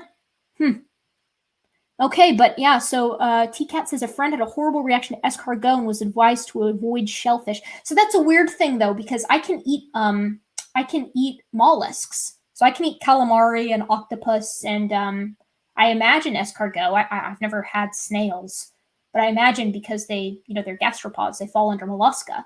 So I imagine I could probably eat it. I don't know. Yeah, for me, it's just the shellfish. It's really just the shellfish, which sucks because, lobster and shrimp are great. My throat's getting a little sore from all the talking. This is my most epic monologue ever. I've been talking for 87 minutes straight, and we're gonna keep going. You'll have to switch to crab. It's textured starch mixed with whitefish. Rodent, no last name. Yeah, I know. It's the it is the fake, the alternative for those of us who can no longer imbibe in the water bugs. Josiah Hansen is here. Hello, Josiah and alias fake name. Hello, everyone. It's a toss up between favorite last name from no last name, wrote it no last name, and fake name. Both are good. Try surimi, Victor Dejong. Okay, yeah, deal. Henry Hansen, pineapple is good with ham. That's true, but I think the difference there is ham is a sweet meat. Ham has a weird sweetness to its meatiness that you don't get with like chicken or beef or fish, in my opinion. So I think pineapple does pair well with ham, in my opinion. Smitty, let's all get high. God, Smitty's here to party, dude. Smitty is here to party. If I wasn't nursing a later afternoon hangover from, I didn't even drink all that much wine. When I was living in the UK, if you'll remember, in the background of most of my videos, I had this superb display of wine bottles from my consistent wine drinking because, in my opinion, everyone who lives in the UK is an alcoholic. They find reasons to drink that you wouldn't dream of in the United States. It's incredibly impressive. I've drank my body weight probably several times over in wine just being in the UK. But now I'm like a baby again with wine. I could put away 1 or 2 bottles of wine in an evening when I was living in the UK. And now like one bottle, like half of a bottle, like puts me on my ass. It's so sad. Scott Duke, do you have any information that will help me appreciate the smaller and more neglected of the primates? I am biased towards the bigger ones. True. And unfortunately, for the smaller primates, you're almost limited to the literature. There's a lot of bias towards baboons and macaques. So you could read like Robert Sapolsky for a lot of the baboon stuff, but for like legitimately neglected primates, like your marmosets, your guinins, a lot of the leaf monkeys, the langur, stuff like that, you're pretty limited to the literature. German Furman, Miss Erica, have you tried Hawaiian burger? A burger with pineapple on it? I have not, but I feel like maybe that would be good. Michael Koning again. Do other primates experience gender dysphoria? That's an interesting question. That is a question that I've never been asked, but that is a very interesting question. Humans are weird. Our social systems are weird. And while other primates certainly have like hierarchies that fall along the lines of sex, I don't know that they have a concept of like gender roles, if you will. And the reason I say this is because I know a lot of primatologists, and a lot of them are like, yes, whilst there are linear hierarchies that fall along the sexes, sometimes males and females will just do the thing that the other sex does because I guess they want to. I had a colleague who studies vervet monkeys. Again, for those of you who are keeping up at home with the scientific names, Chlorocebus aethiops. And she was telling me that while she was watching vervet monkeys, which are typically, they have the dual linear hierarchies, but typically there's an alpha male that kind of runs the show. There's an alpha female as well, and the alpha female can rank above a lot of the other males and females. But the alpha male typically in the vervets is the one who's got the final say. He does a lot of the mediation, et cetera, et cetera. And she was telling me that she knew the alpha pretty well in this vervet troop that she was watching, observing for behavioral data. And one day he goes missing. Right, the alpha male disappears. And the troop, which was a relatively large troop of vervets, instead of receiving a new alpha male, like a smaller female took up the mantle and like did alpha male stuff, like mediating fights. And when they would encounter other troops, the female would go up and like puff up against the alpha male of the other group. And she was like, it was the weirdest thing. She was like, I almost tried to publish like a note on it because it was such weird behavior. So anecdotally speaking, while I think gender dysphoria is probably something that's limited to humans because of our weird social stuff, I think primates don't give nearly as much of a shit about what sex is supposed to do what. I think they're animals and they just do what they want, which I think is, as long as no one's getting hurt, is pretty good practice. Okay, let's see. What questions did I miss? Good question, by the way. Really interesting question. An intrigued feline. Yeah, well, we Europeans like to drink. Also, did you know that our alcoholic drinks contain a higher percentage of alcohol than US variants? I learned that very, very quickly my first trip to the pub, wherein I was drinking exorbitant amounts of beer and cider, and I found myself on my ass a lot quicker than I did in any US bar. Also, pubs are fun and bars are gross. Bars in the United States aren't a place that I would go and like chill out. They're all pretty nasty. Like, you go in to drink and like meet random people and dance, and I'm a horrible dancer, so bars aren't really my cup of tea. Pubs, on the other hand, they're cozy. They've got like a roaring fire going on when it's cold outside. They've all got like this really rustic vibe to them, or like a lot of them do, or around where I lived in South London. They serve food that doesn't suck. And like their booze is higher alcohol content, more affordable. They're just, I don't know. I love pubs. I don't like bars. I love pubs. Okay, let's continue here. Hold on, I'm scrolling down. Kent Hove's employee, IDK, Erica, this sounds like a bunch of monkey business to me. All I'm saying is that social systems are in flux all the time and they're weird. Far be it from me to try to quantify what monkeys do and why they do it. I'm hoping to be a primatologist. I'm hoping to make that my job. But even then, Dan, like, sometimes animals behave in weird ways just because they feel like it. You can make generalizations about a species. You can even make generalizations about a population. And sometimes, because they're all individuals, they're just going to do weird stuff, or stuff that I guess I shouldn't qualify it as weird stuff. They're going to do things that violate what you would expect or the norm. Scott Duke, what kind of dances do you prefer? No dances. I hate dancing.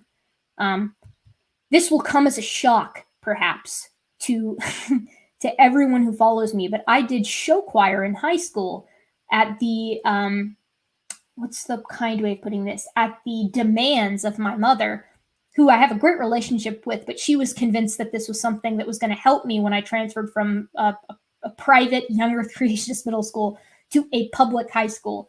And yeah, I learned very quickly I'm horrible at dancing, absolutely horrible. I got called out pretty much any time we had to learn the new dances. And I, the moment for me where I realized that I hated dancing was we were in the middle of practicing. By the way, the show choir that I was in, we were good, dude. We won every single award the year that I did it. We were excellent at what we did, despite my best efforts. Yeah, so I'm sitting there, we're doing these dances or whatever, and I have this fleeting thought where I'm like, I really just don't want to be here right now doing these dances. This sucks, dude.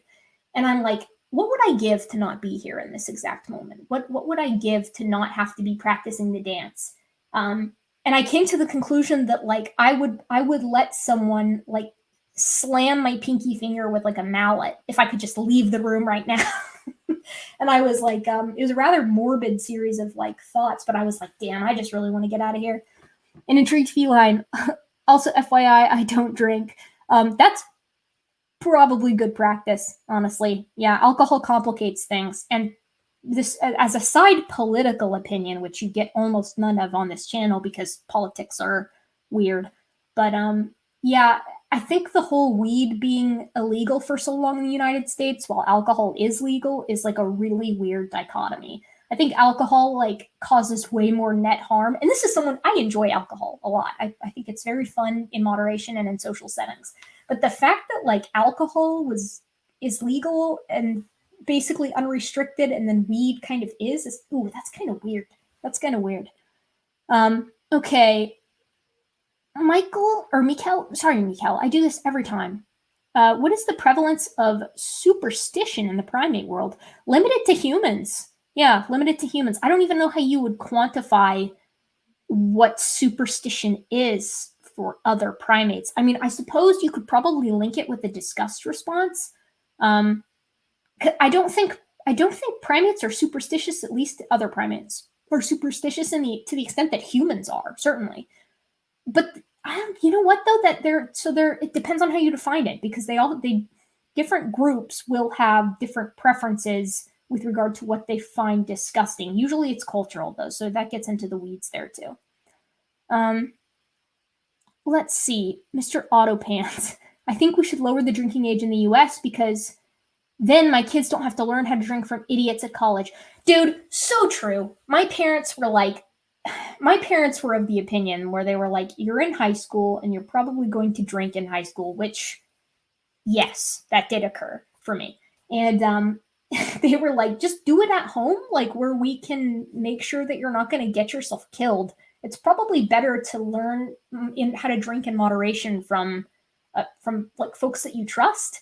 I mean, I just think, yeah, I agree. I think learning how to drink from idiots in college lends itself to a lot of like drinking and driving and not knowing what consent is and fighting and getting yourself hurt. And it is a bad situation. I would agree. Yeah, I think it's kind of insane. What's the trope? It's like you can vote and die for your country at 18, but you can't have a beer. It's kind of silly. I agree. Erica, teenage rebel. True. That was me for sure. Big teenage rebel. Smitty, I mean, you can drink at home underage if your parents are cool with it. LOL. That's true too. Yeah, that's true too. Who's gonna tell? Yeah, the cops, they're listening in through your smart TV. They're like, some kid has wine with their grandma at Christmas and they like send over the 5-0. You can vote but can't drink. Yeah, RGM truth. Yeah, I think that's just a weird thing. Yeah, I think it's weird. I mean, I don't know. That's my opinion. Politics are annoying and dumb, but I don't know. I think that you've got to either do weed and alcohol and make that shit at 18 where everyone can learn how to do so responsibly, or you put it all to 21. But I don't know. Weird situation. An intrigued feline. You can own a gun at 18 but not drink till 21. Like double UTF. Yeah, that's another weird thing. Yeah, guns. That's a weird conversation too. There was a very interesting cultural dissonance between myself and my fiance and our friends from the UK and from Europe when we were living in the UK, where it was like another thing that was a weird rift was how young you can be and just drive a car. They all thought it was very interesting that you can be 15 in some places and be behind the wheel, obviously not by yourself, but be behind the wheel of a multi-ton killing machine. They were appalled by that. They were like, damn, kids can just drive that around. And I was like, yeah, I did. But yeah, funny stuff. Reddit, no last name. Interesting that other apes can become alcoholics and addicted to smoking too. Yeah, there have been some cases of several different primates, from chimps to old world monkeys, that get addicted to smoking, which is cosmically funny and sad. I mean, they know how to do it. They can. Let's see. There was a famous one in Pyongyang Zoo in North Korea, a chimpanzee, and she learned how to smoke there, and she actually learned how to light a cigarette with the other cigarette too. Yeah. You can drive farm use trucks alone at 15 from Smitty. Yeah, that's a really weird one. Titan Uranus, I need to go protect plants. Freeze here tonight. Thanks, Gutsy Gibbon. Thank you for being here. Yeah, thank you for being here for sure. Just walking fish. Yeah, haha. Seems like I've had a similar experience with my British roommate. Yeah, I bet you have. Yes, the poor chimp. Yeah, it is a funny and a sad image. It's yeah, what's the classic dark comedy? The clown that commits suicide or whatever. Dark comedy peak. That's what I think of when I see a monkey smoking. It is so like us, or rather we're so like them in a bummer kind of way.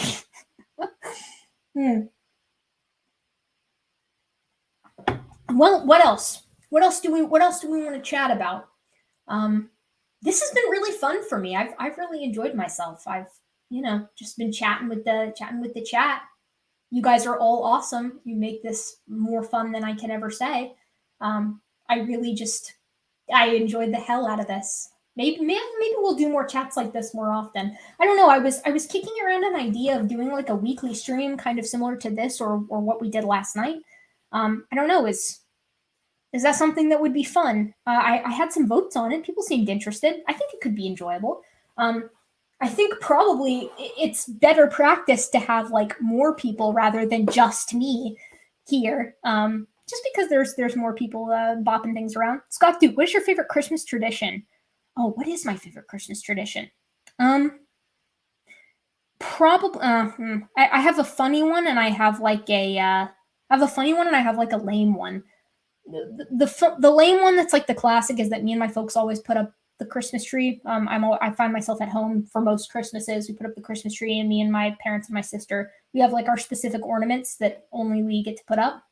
And they're sentimental for silly and dumb reasons. So that's kind of my non-epic one.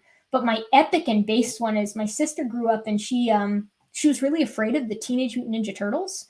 And so from a very young age, we decided it would be very fun to gift each other Teenage Mutant Ninja Turtles merch every year, which has continued to this day. So I've got a very fun to the point where I've received very expensive Teenage Mutant Ninja Turtles merch from my sister every year, and she does as well. So the folks at Maytel really owe us. We've given a lot of money. Rodent no last name also fills the social interaction need. Yeah, that's true. Yeah, we're in a weird time where we are a socially dependent species that can't social interact as much as we should. German Furman, thank you again. German Furman has done some excellent fan art for the channel. German Furman is very talented. You should check out my Twitter to see what they've done. What is your opinion on furries and that one furry dancer whose suit is based on the ring-tailed lemur? Furries to me are something that is fascinating from afar. I don't personally get it, and I have actually been accused, and I will use that phrase, accused. I take it as like a slam of having a fursona in the face of my gibbon avatar. I find that there are very few folks who have like fursonas that are primates, and I think that's very telling. I think it's almost because furries inherently want to identify with like other animals, and I think monkeys and apes tend to be too close. But yeah, lemurs, you do see lemur ones. Yeah, furries are an interesting deal. That's a weird one. Ugly German Truths. Would you consider advertising your channel by recording a Farnsworth quote for the Scathing Atheist podcast? They have a different fan speak the filthy monkey man quote in each episode. Yeah, I'd do that. That'd be sweet. That'd be dope. I really hope that there are some folks who just tuned in right when we started talking about furries. Okay, Mikkel, will these hangouts become a semi-regular thing? Yeah, I mean, if that's something that like you guys like, I mean, I like it. I like popping on here and just doing the talking thing.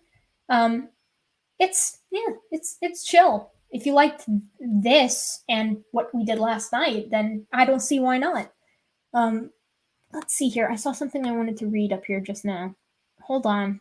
Mr. Autopants. Yeah, that's it. I love furries. I'm not a furry, but I love furries. I think I would put myself into a similar box, but I would put it with the caveat of like I'm also very fascinated by furries. I think they're very it's a very interesting like kind of lifestyle. I don't know. Would you call being a furry a lifestyle? Maybe. Godless Granny, this was fun. Yeah, I thought so too. El Spaghetto, it sounds like a wholesome good time. Yes, very wholesome. Fursuits cost thousands of dollars. If a lady wanted you to wear one, I'd hope you would be careful in it, from German Furman. Yeah, I've heard some of those fursuits are really expensive. Oh my god, wrote it last name. No last name. Would other apes do a human version of furries as shavies? I would imagine if other apes could be furries, they would probably also pick animals that don't remind them too much of themselves. Like I would imagine they would probably also steer clear from humans. As far as I am aware of the kind of furry community, there is different terminologies for the kind of animal that you pick. Like I think if you're into like dinosaurs and lizards and stuff, I think you call yourself a scaly. So I would imagine shavies would be something that you could kind of pick. Luca, I do expect an edit with SFT talking about furries, using my clips about furries. Yeah, me too. Yeah, I want a clip show very similar to the "I'm not a geneticist" quote mines, but I want it to be just all of the times that I've talked about furries in this chat here. The Venerable Bede. I'm thinking about starting a history YouTube based on early English history. Any tips? Yes, I can offer quite a few tips about starting a YouTube channel, having recently done so myself. If you're going to start a YouTube channel, I really recommend there are a couple of subreddits where you can post your video and get feedback on the video, and it offers you exposure, and it also helps you with tips. I posted a video there that was never posted on this channel because of the feedback that I got. It was going to be my first videos. It was on cetacean evolution.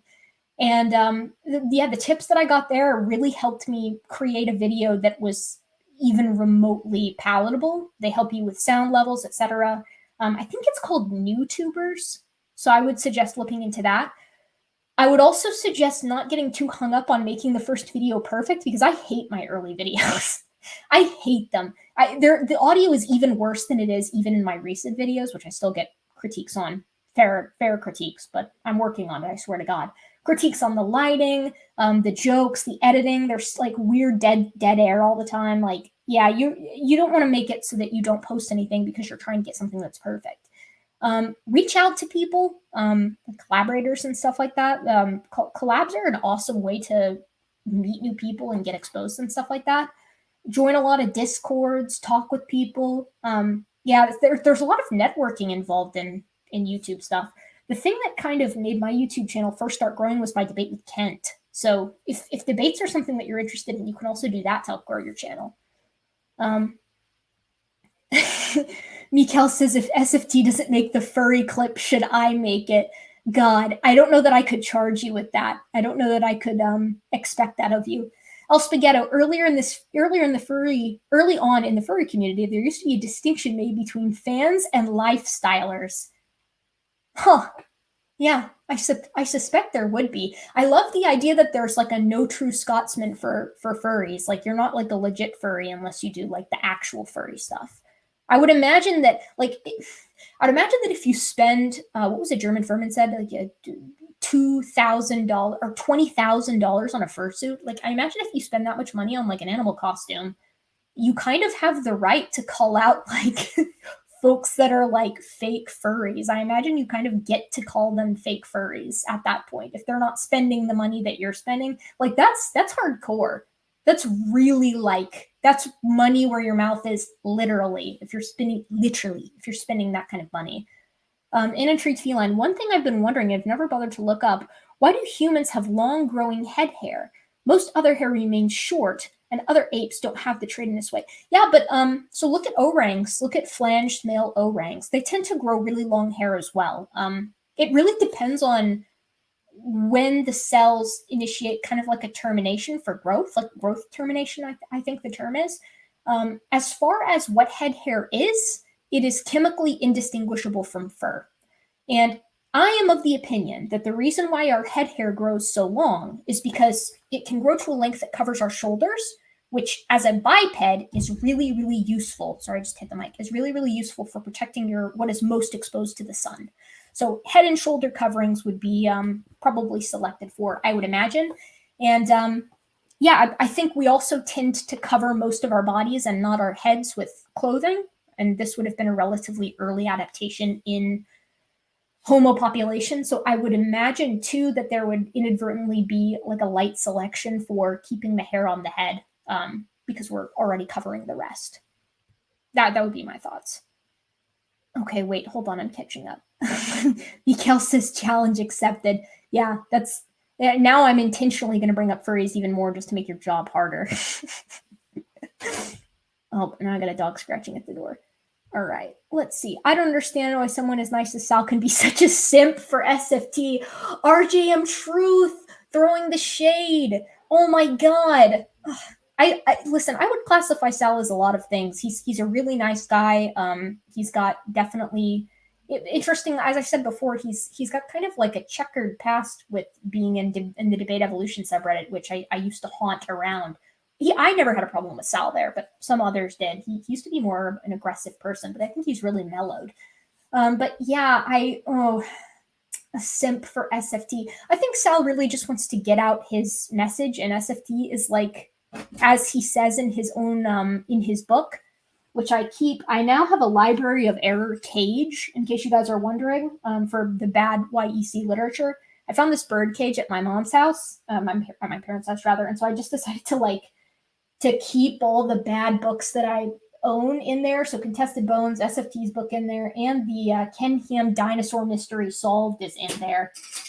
It's not big enough, but I hope I don't own enough YC books at any point to have to expand the library of error cage or the bad literature jail. It's like horny jail, but worse. German Furman. There is a difference between fursuiters and furries. Both are furries, but most furries either can't afford fursuits or don't want one.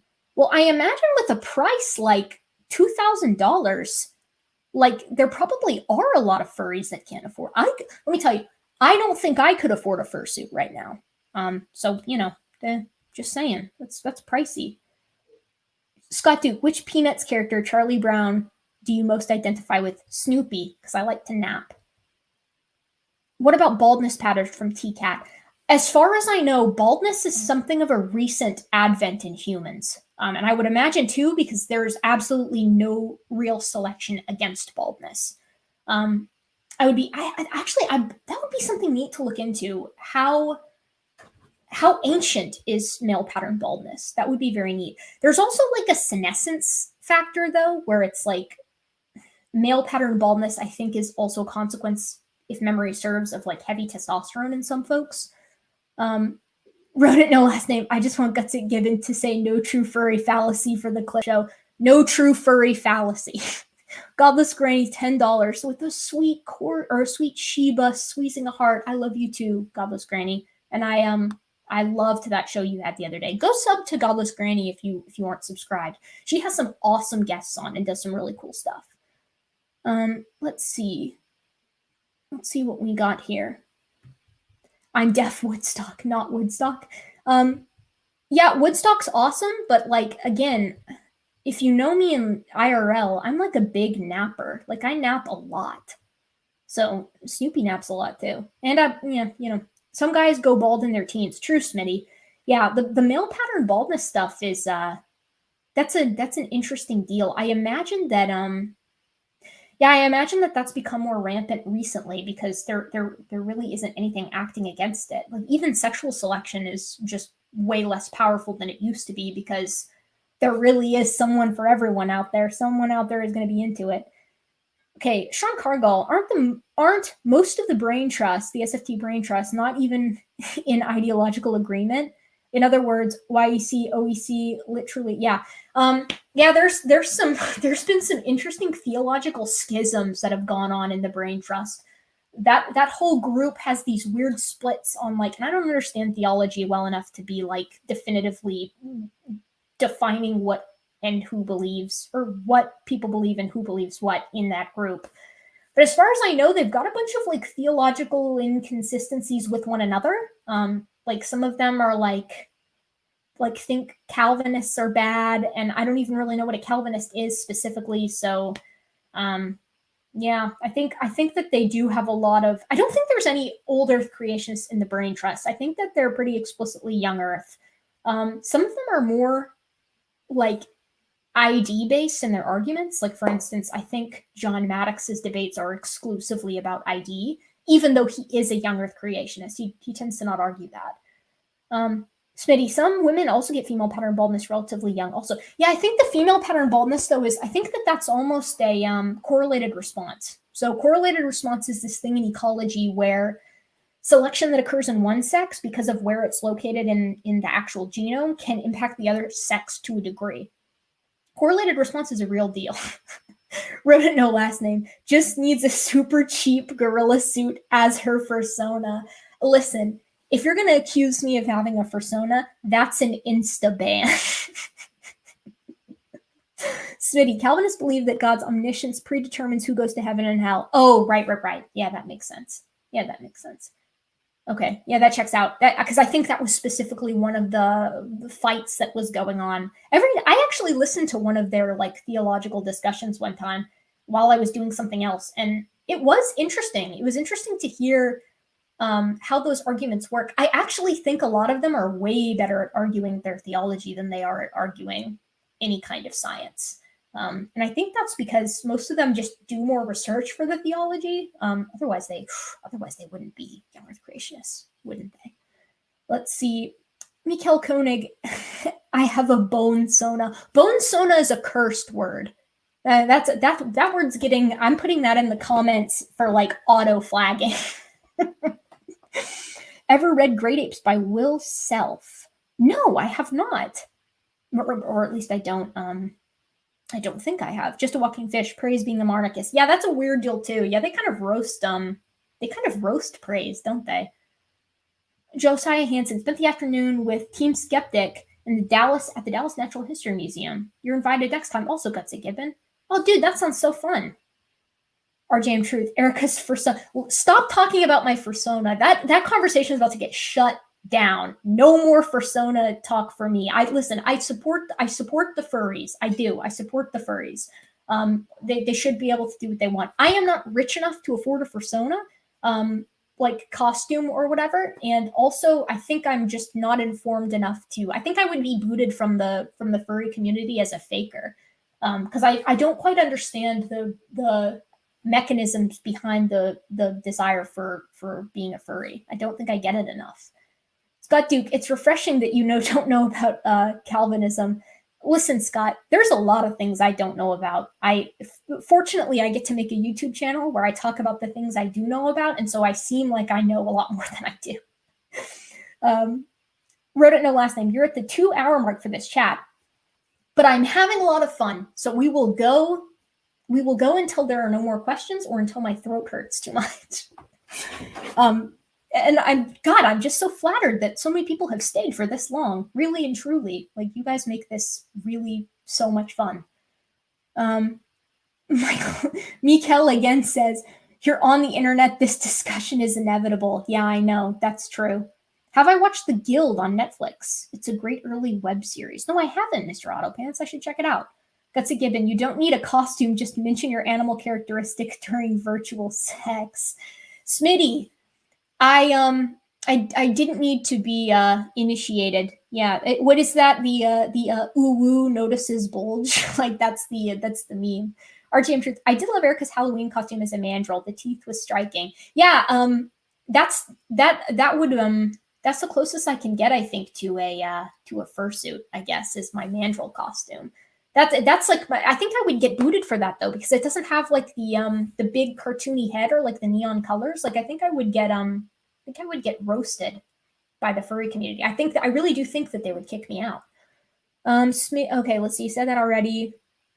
Okay, Lucas says even Iger was attacked on Maddox's channel. They actually fight a lot. Yeah, I believe that because John Maddox is very vitriolic and aggressive.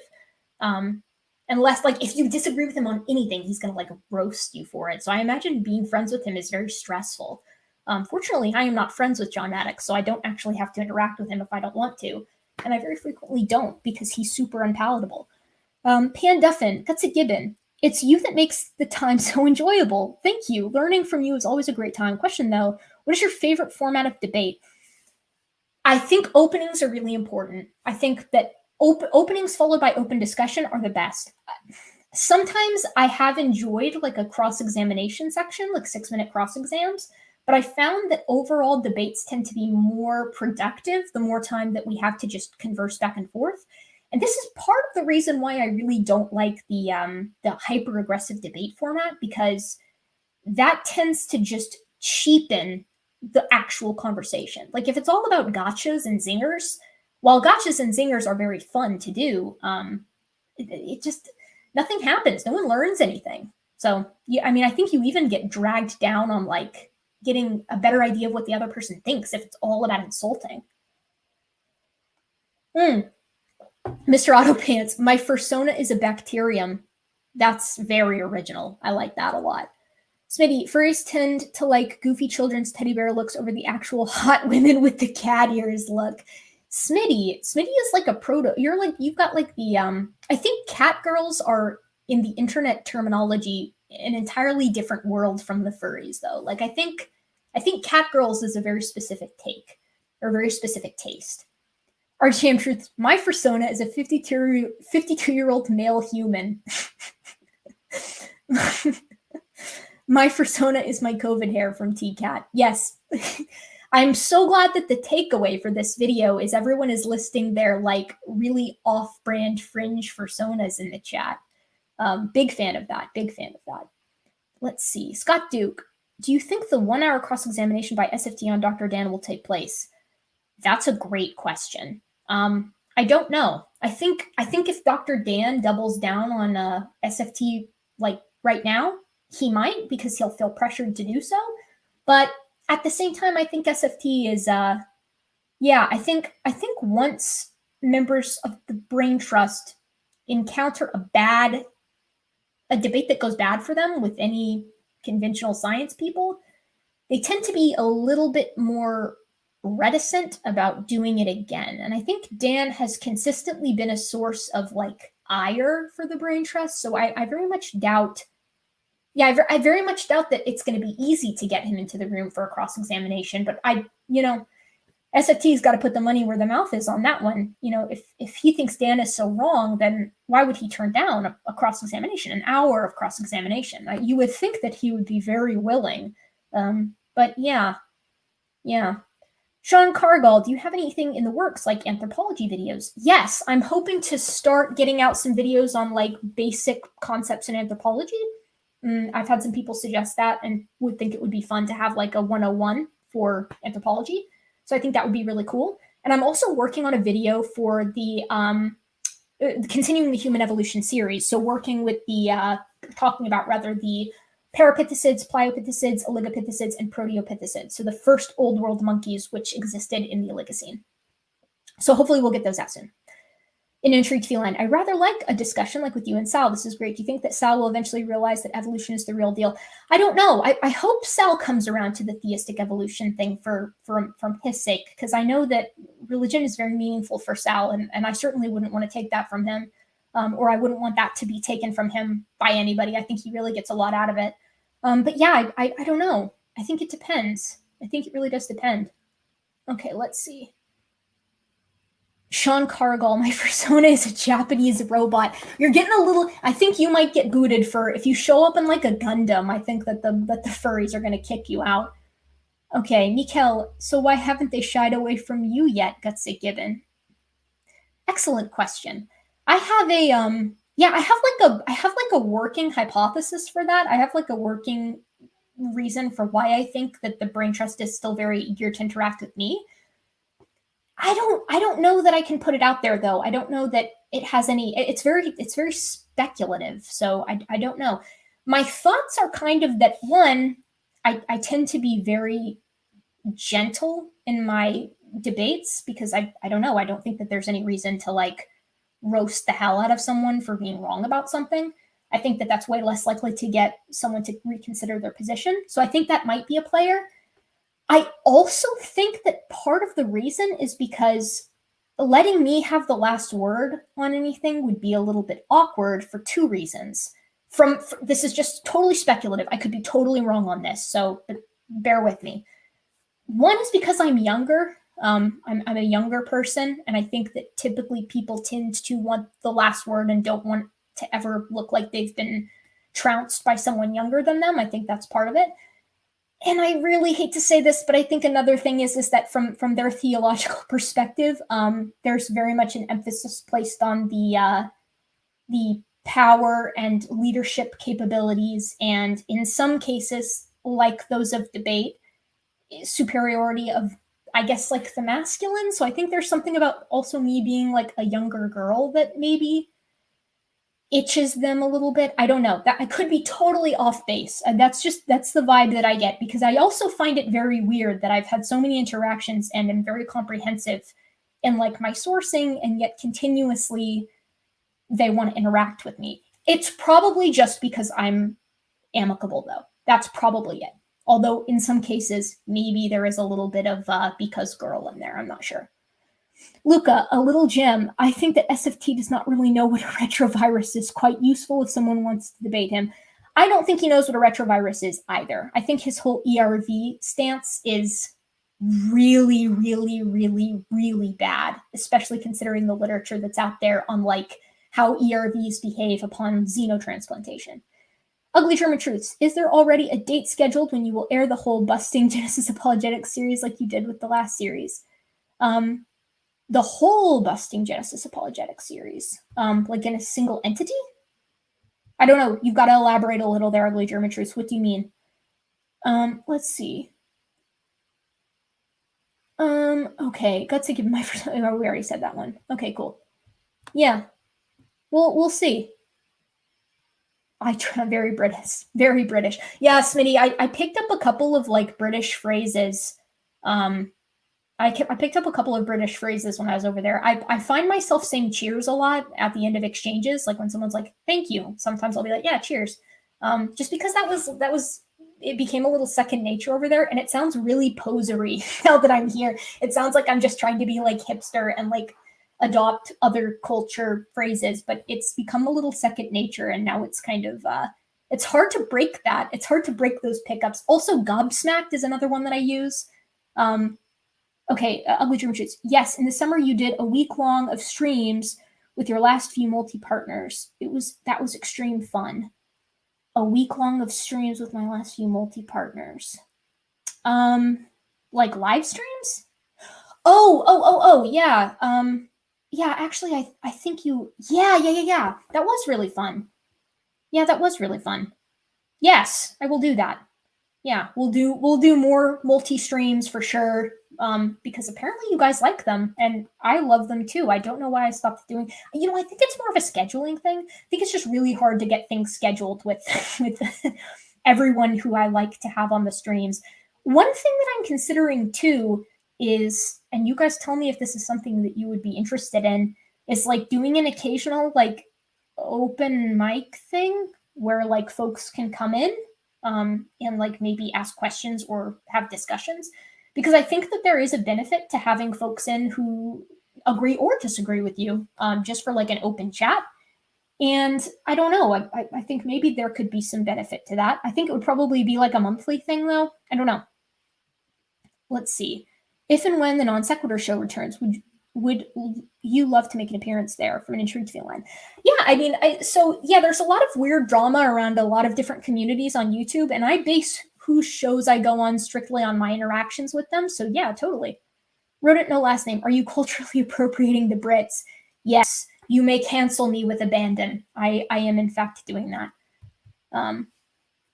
Yeah, the Brits will come for me now for sure. Hmm. Yeah. Yeah, I think it's okay in Tree Feline. I think Ren the last name is just fooling. He's just getting my goat. It's all right. Well, I think this has been super fun. I mean, I think we've kind of covered all of the questions, and we've had a neat time. I'm trying to think if there's anything of importance coming up that I should mention, and if questions come up kind of on the tail end here because my throat's getting a little sore. See, I'm not as intense as some of these streamers on YouTube, man. They can come on here and just like talk for like 4 or 5 hours. It's like I'm still new at this. My throat hurts. I'm too much of a baby, and my throat hurts and I'm sleepy. The Grayman, I have only come to watch your videos. Oh, thank you, the Grayman. I thank you. I'm glad that you're not coming for my head. I guess that's more of a French thing. Yeah, I had a French friend. I have a French friend, but yeah, we became friends for my she's my colleague during my master's program, and she's actually, I kid you not, this friend of mine, she's such a badass. She's currently, as we speak, she's in the DRC studying bonobos. Her field site is so remote that when she flew into this field site, right, they still landed and she had to cross 2 rivers with her shit like holding above her head just to find the field site and get there. She's a total badass, really cool. But my favorite thing was, because she was French, is to like do a garbage French accent, and she got so mad about that. She really didn't like it. She was like, dude, like, how would you like it if I did like a shitty American accent? Of course, I think that would be very funny, because there's like 10 American accents that are really well known, and all of them can be done in a very funny, bad way. Let's see. Mikkel says, are there any books to add to the Library of Errors in the near future? Yes, we're going to be going through Contested Bones with abandon and with absolute... we'll be merciless with Contested Bones. I hate Contested Bones. I actually hate Contested Bones. We will go through Contested Bones with a fine-toothed comb and tear it to pieces. And the reason is because I don't think that there is a channel of this size that has shown what an absolute trash heap Contested Bones is, which is why we're going to go through it. And then I also have a copy of Ken Ham's The Great Dinosaur Mystery Solved from like, God, I don't even know from when it's from. Allow me to fetch the bad literature jail and check. And while I do, we'll see. How do we figure out when you're making guest appearances on other channels from Scott Duke? I could do better on that. And I need to follow me on Twitter, because I usually try to tweet when I'm going on someone else's channel. And God, I need to make like a list of all the channels that are awesome. Henry Hansen, so much drama with the non sequitur. Yeah, I'm not a big drama fan. I like drama from afar, but I like people and individuals, and I'm never going to hate on someone for drama that I wasn't really involved in, unless it's something pretty serious. Hold on. So this copy of the Great Dinosaur Mystery Solved is ancient. This thing is like weathered pages. It's got like water damage. It's got all the old like memes from AIG's early days. So I want to find out when this copy is from. Yeah, dude, this this copy in my hand was printed in 2004. So this thing has been sitting in my parents' basement for a long time. And I imagine that I received it as a gift from like one of my young Earth creationist relatives, and it just ended up down there because I never read it. Because it's just yeah, it's hot garbo. I do really like some of the art in it though. Like I've said this before, but creationists have very charming art sometimes. Their art can be kind of enjoyable. Yeah, Ken Hyams though, his like cartoonist, his cartoonists have gotten worse, I think, over the years. I miss like the old interpretations of the dinosaurs that they've got like in this book, where the tail is still like dragging behind. Yeah, this thing is, God, this thing is crinkly. It's almost petrified. You know that? Yeah, this thing is this is going to be a fun one to go through. This is going to be one to go through in like a fun way. Contested Bones is going to be a serious assessment of the academic huckery that has gone on there. Oh, German Shirts. Be nice to RJ Down. It's not his fault. He's smart. RJ's awesome, dude. RJ's the one who wants to do. He thought it was a great idea to kind of go over it again. And I imagine RJ will be there for several of them. I love RJ. I sub to RJ. German Truths. I would never be mean to RJ. I actually forgotten when I said that RJ had gone over Contested Bones. And he's growing. He's a growing channel. What's your favorite type of alcohol, like the brand, from Kent Hovind's Employee? Oh my God. If I tell you, you're going to make fun of me, though. So I'm a huge, huge baby when it comes to alcohol. I really like sweet alcohol. And so a lot of my favorite alcohols tend to be like I love Aspel cider from the UK. I loved Aspel and Longbow. I loved both of those very, very much, and could, drink to my heart's content of those. Here in the United States, I drink a lot of White Claw. It's okay. Chastise me, unsub. It's all right.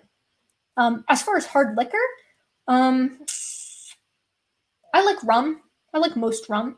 I have a soft spot for Captain Morgan's, actually, which is horrible. It was like my my high school drink of choice, which usually you grow to hate those, but I still like mine.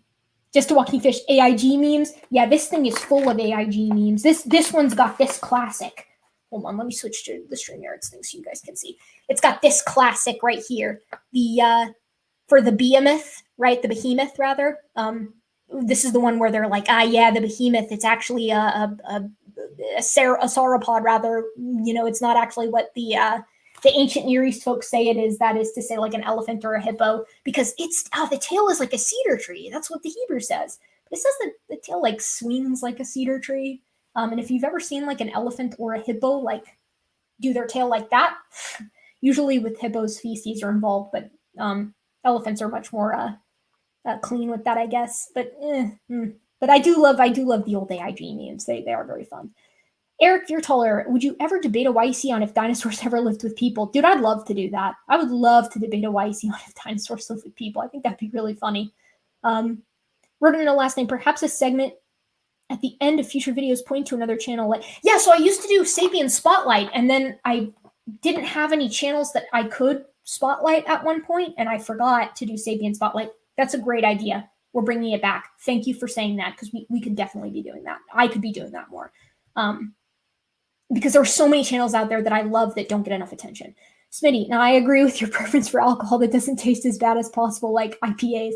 Yeah, dude, I hate IPAs. And I know a lot of my fiance loves an IPA, and I just don't. I can't get into it. It's not my favorite. A Dinophint from Harry Hansen, true. Or an Elephosaur, yeah. Yeah, Walker. Yeah, so Ugly German Truth's Longbow is rather unsweet for a cider. It's kind of a drier cider, but it's still a cider, so it's not like bready like most beer is. Harry Hansen, out of eggnog. Yeah, that's no good. Ironic that we're talking about AIG memes when the term originally came from Richard Dawkins. Yeah, true. Well, guys, this has been a blast, but we are approaching 2.5 hours, I believe. Yeah, 2 hours and 19 minutes. And far be it from me to keep you guys longer here out of obligation for supporting me. So thank you very much for being here. Thank you for the 5,000 subs. and allow me to let you know, I guess, kind of what's coming on up here in the future. I'm planning on getting out another Library of Error video for Standing for Truth's book, which is again in the it's in bad literature jail down here. Hoping to get out the video for Human Evolution on all of our early anthropoids coming up soon. And what else? I'm thinking about doing a series called Like Them, which let me know in the comments if you think Like Them would be cool. It's mostly going to be things that humans do that other animals also do, probably focusing on the primates. And what else? What else? I think that's going to sum it up. I think that's all that's coming up. There will probably be a slight lag in videos coming up for the week of Christmas, just because I'll be with my folks and I won't have like a ton of stuff coming on. But hopefully we'll at least get some streams in and get some more videos going on. The next Genesis Apologetics video should come out here soon too, which I know getting mad at Genesis Apologetics they tend to be some of my more popular videos, but they do actually hurt my health because I always end up drinking when I do the Genesis Apologetics videos. Yeah, I think that's going to do it. I'm trying to think. I feel like there's something else I wanted to say before we ended this stream. Goodness, I can't remember. Anyways, like, comment, and subscribe if you haven't already. Thanks for being here. And my gentle and modern apes, I do hope that the channel continues to grow, and I just simply can't thank you enough for the support. And with that, I will end the broadcast, and if I remember what the thing is that I forgot, I will put it in the comments. So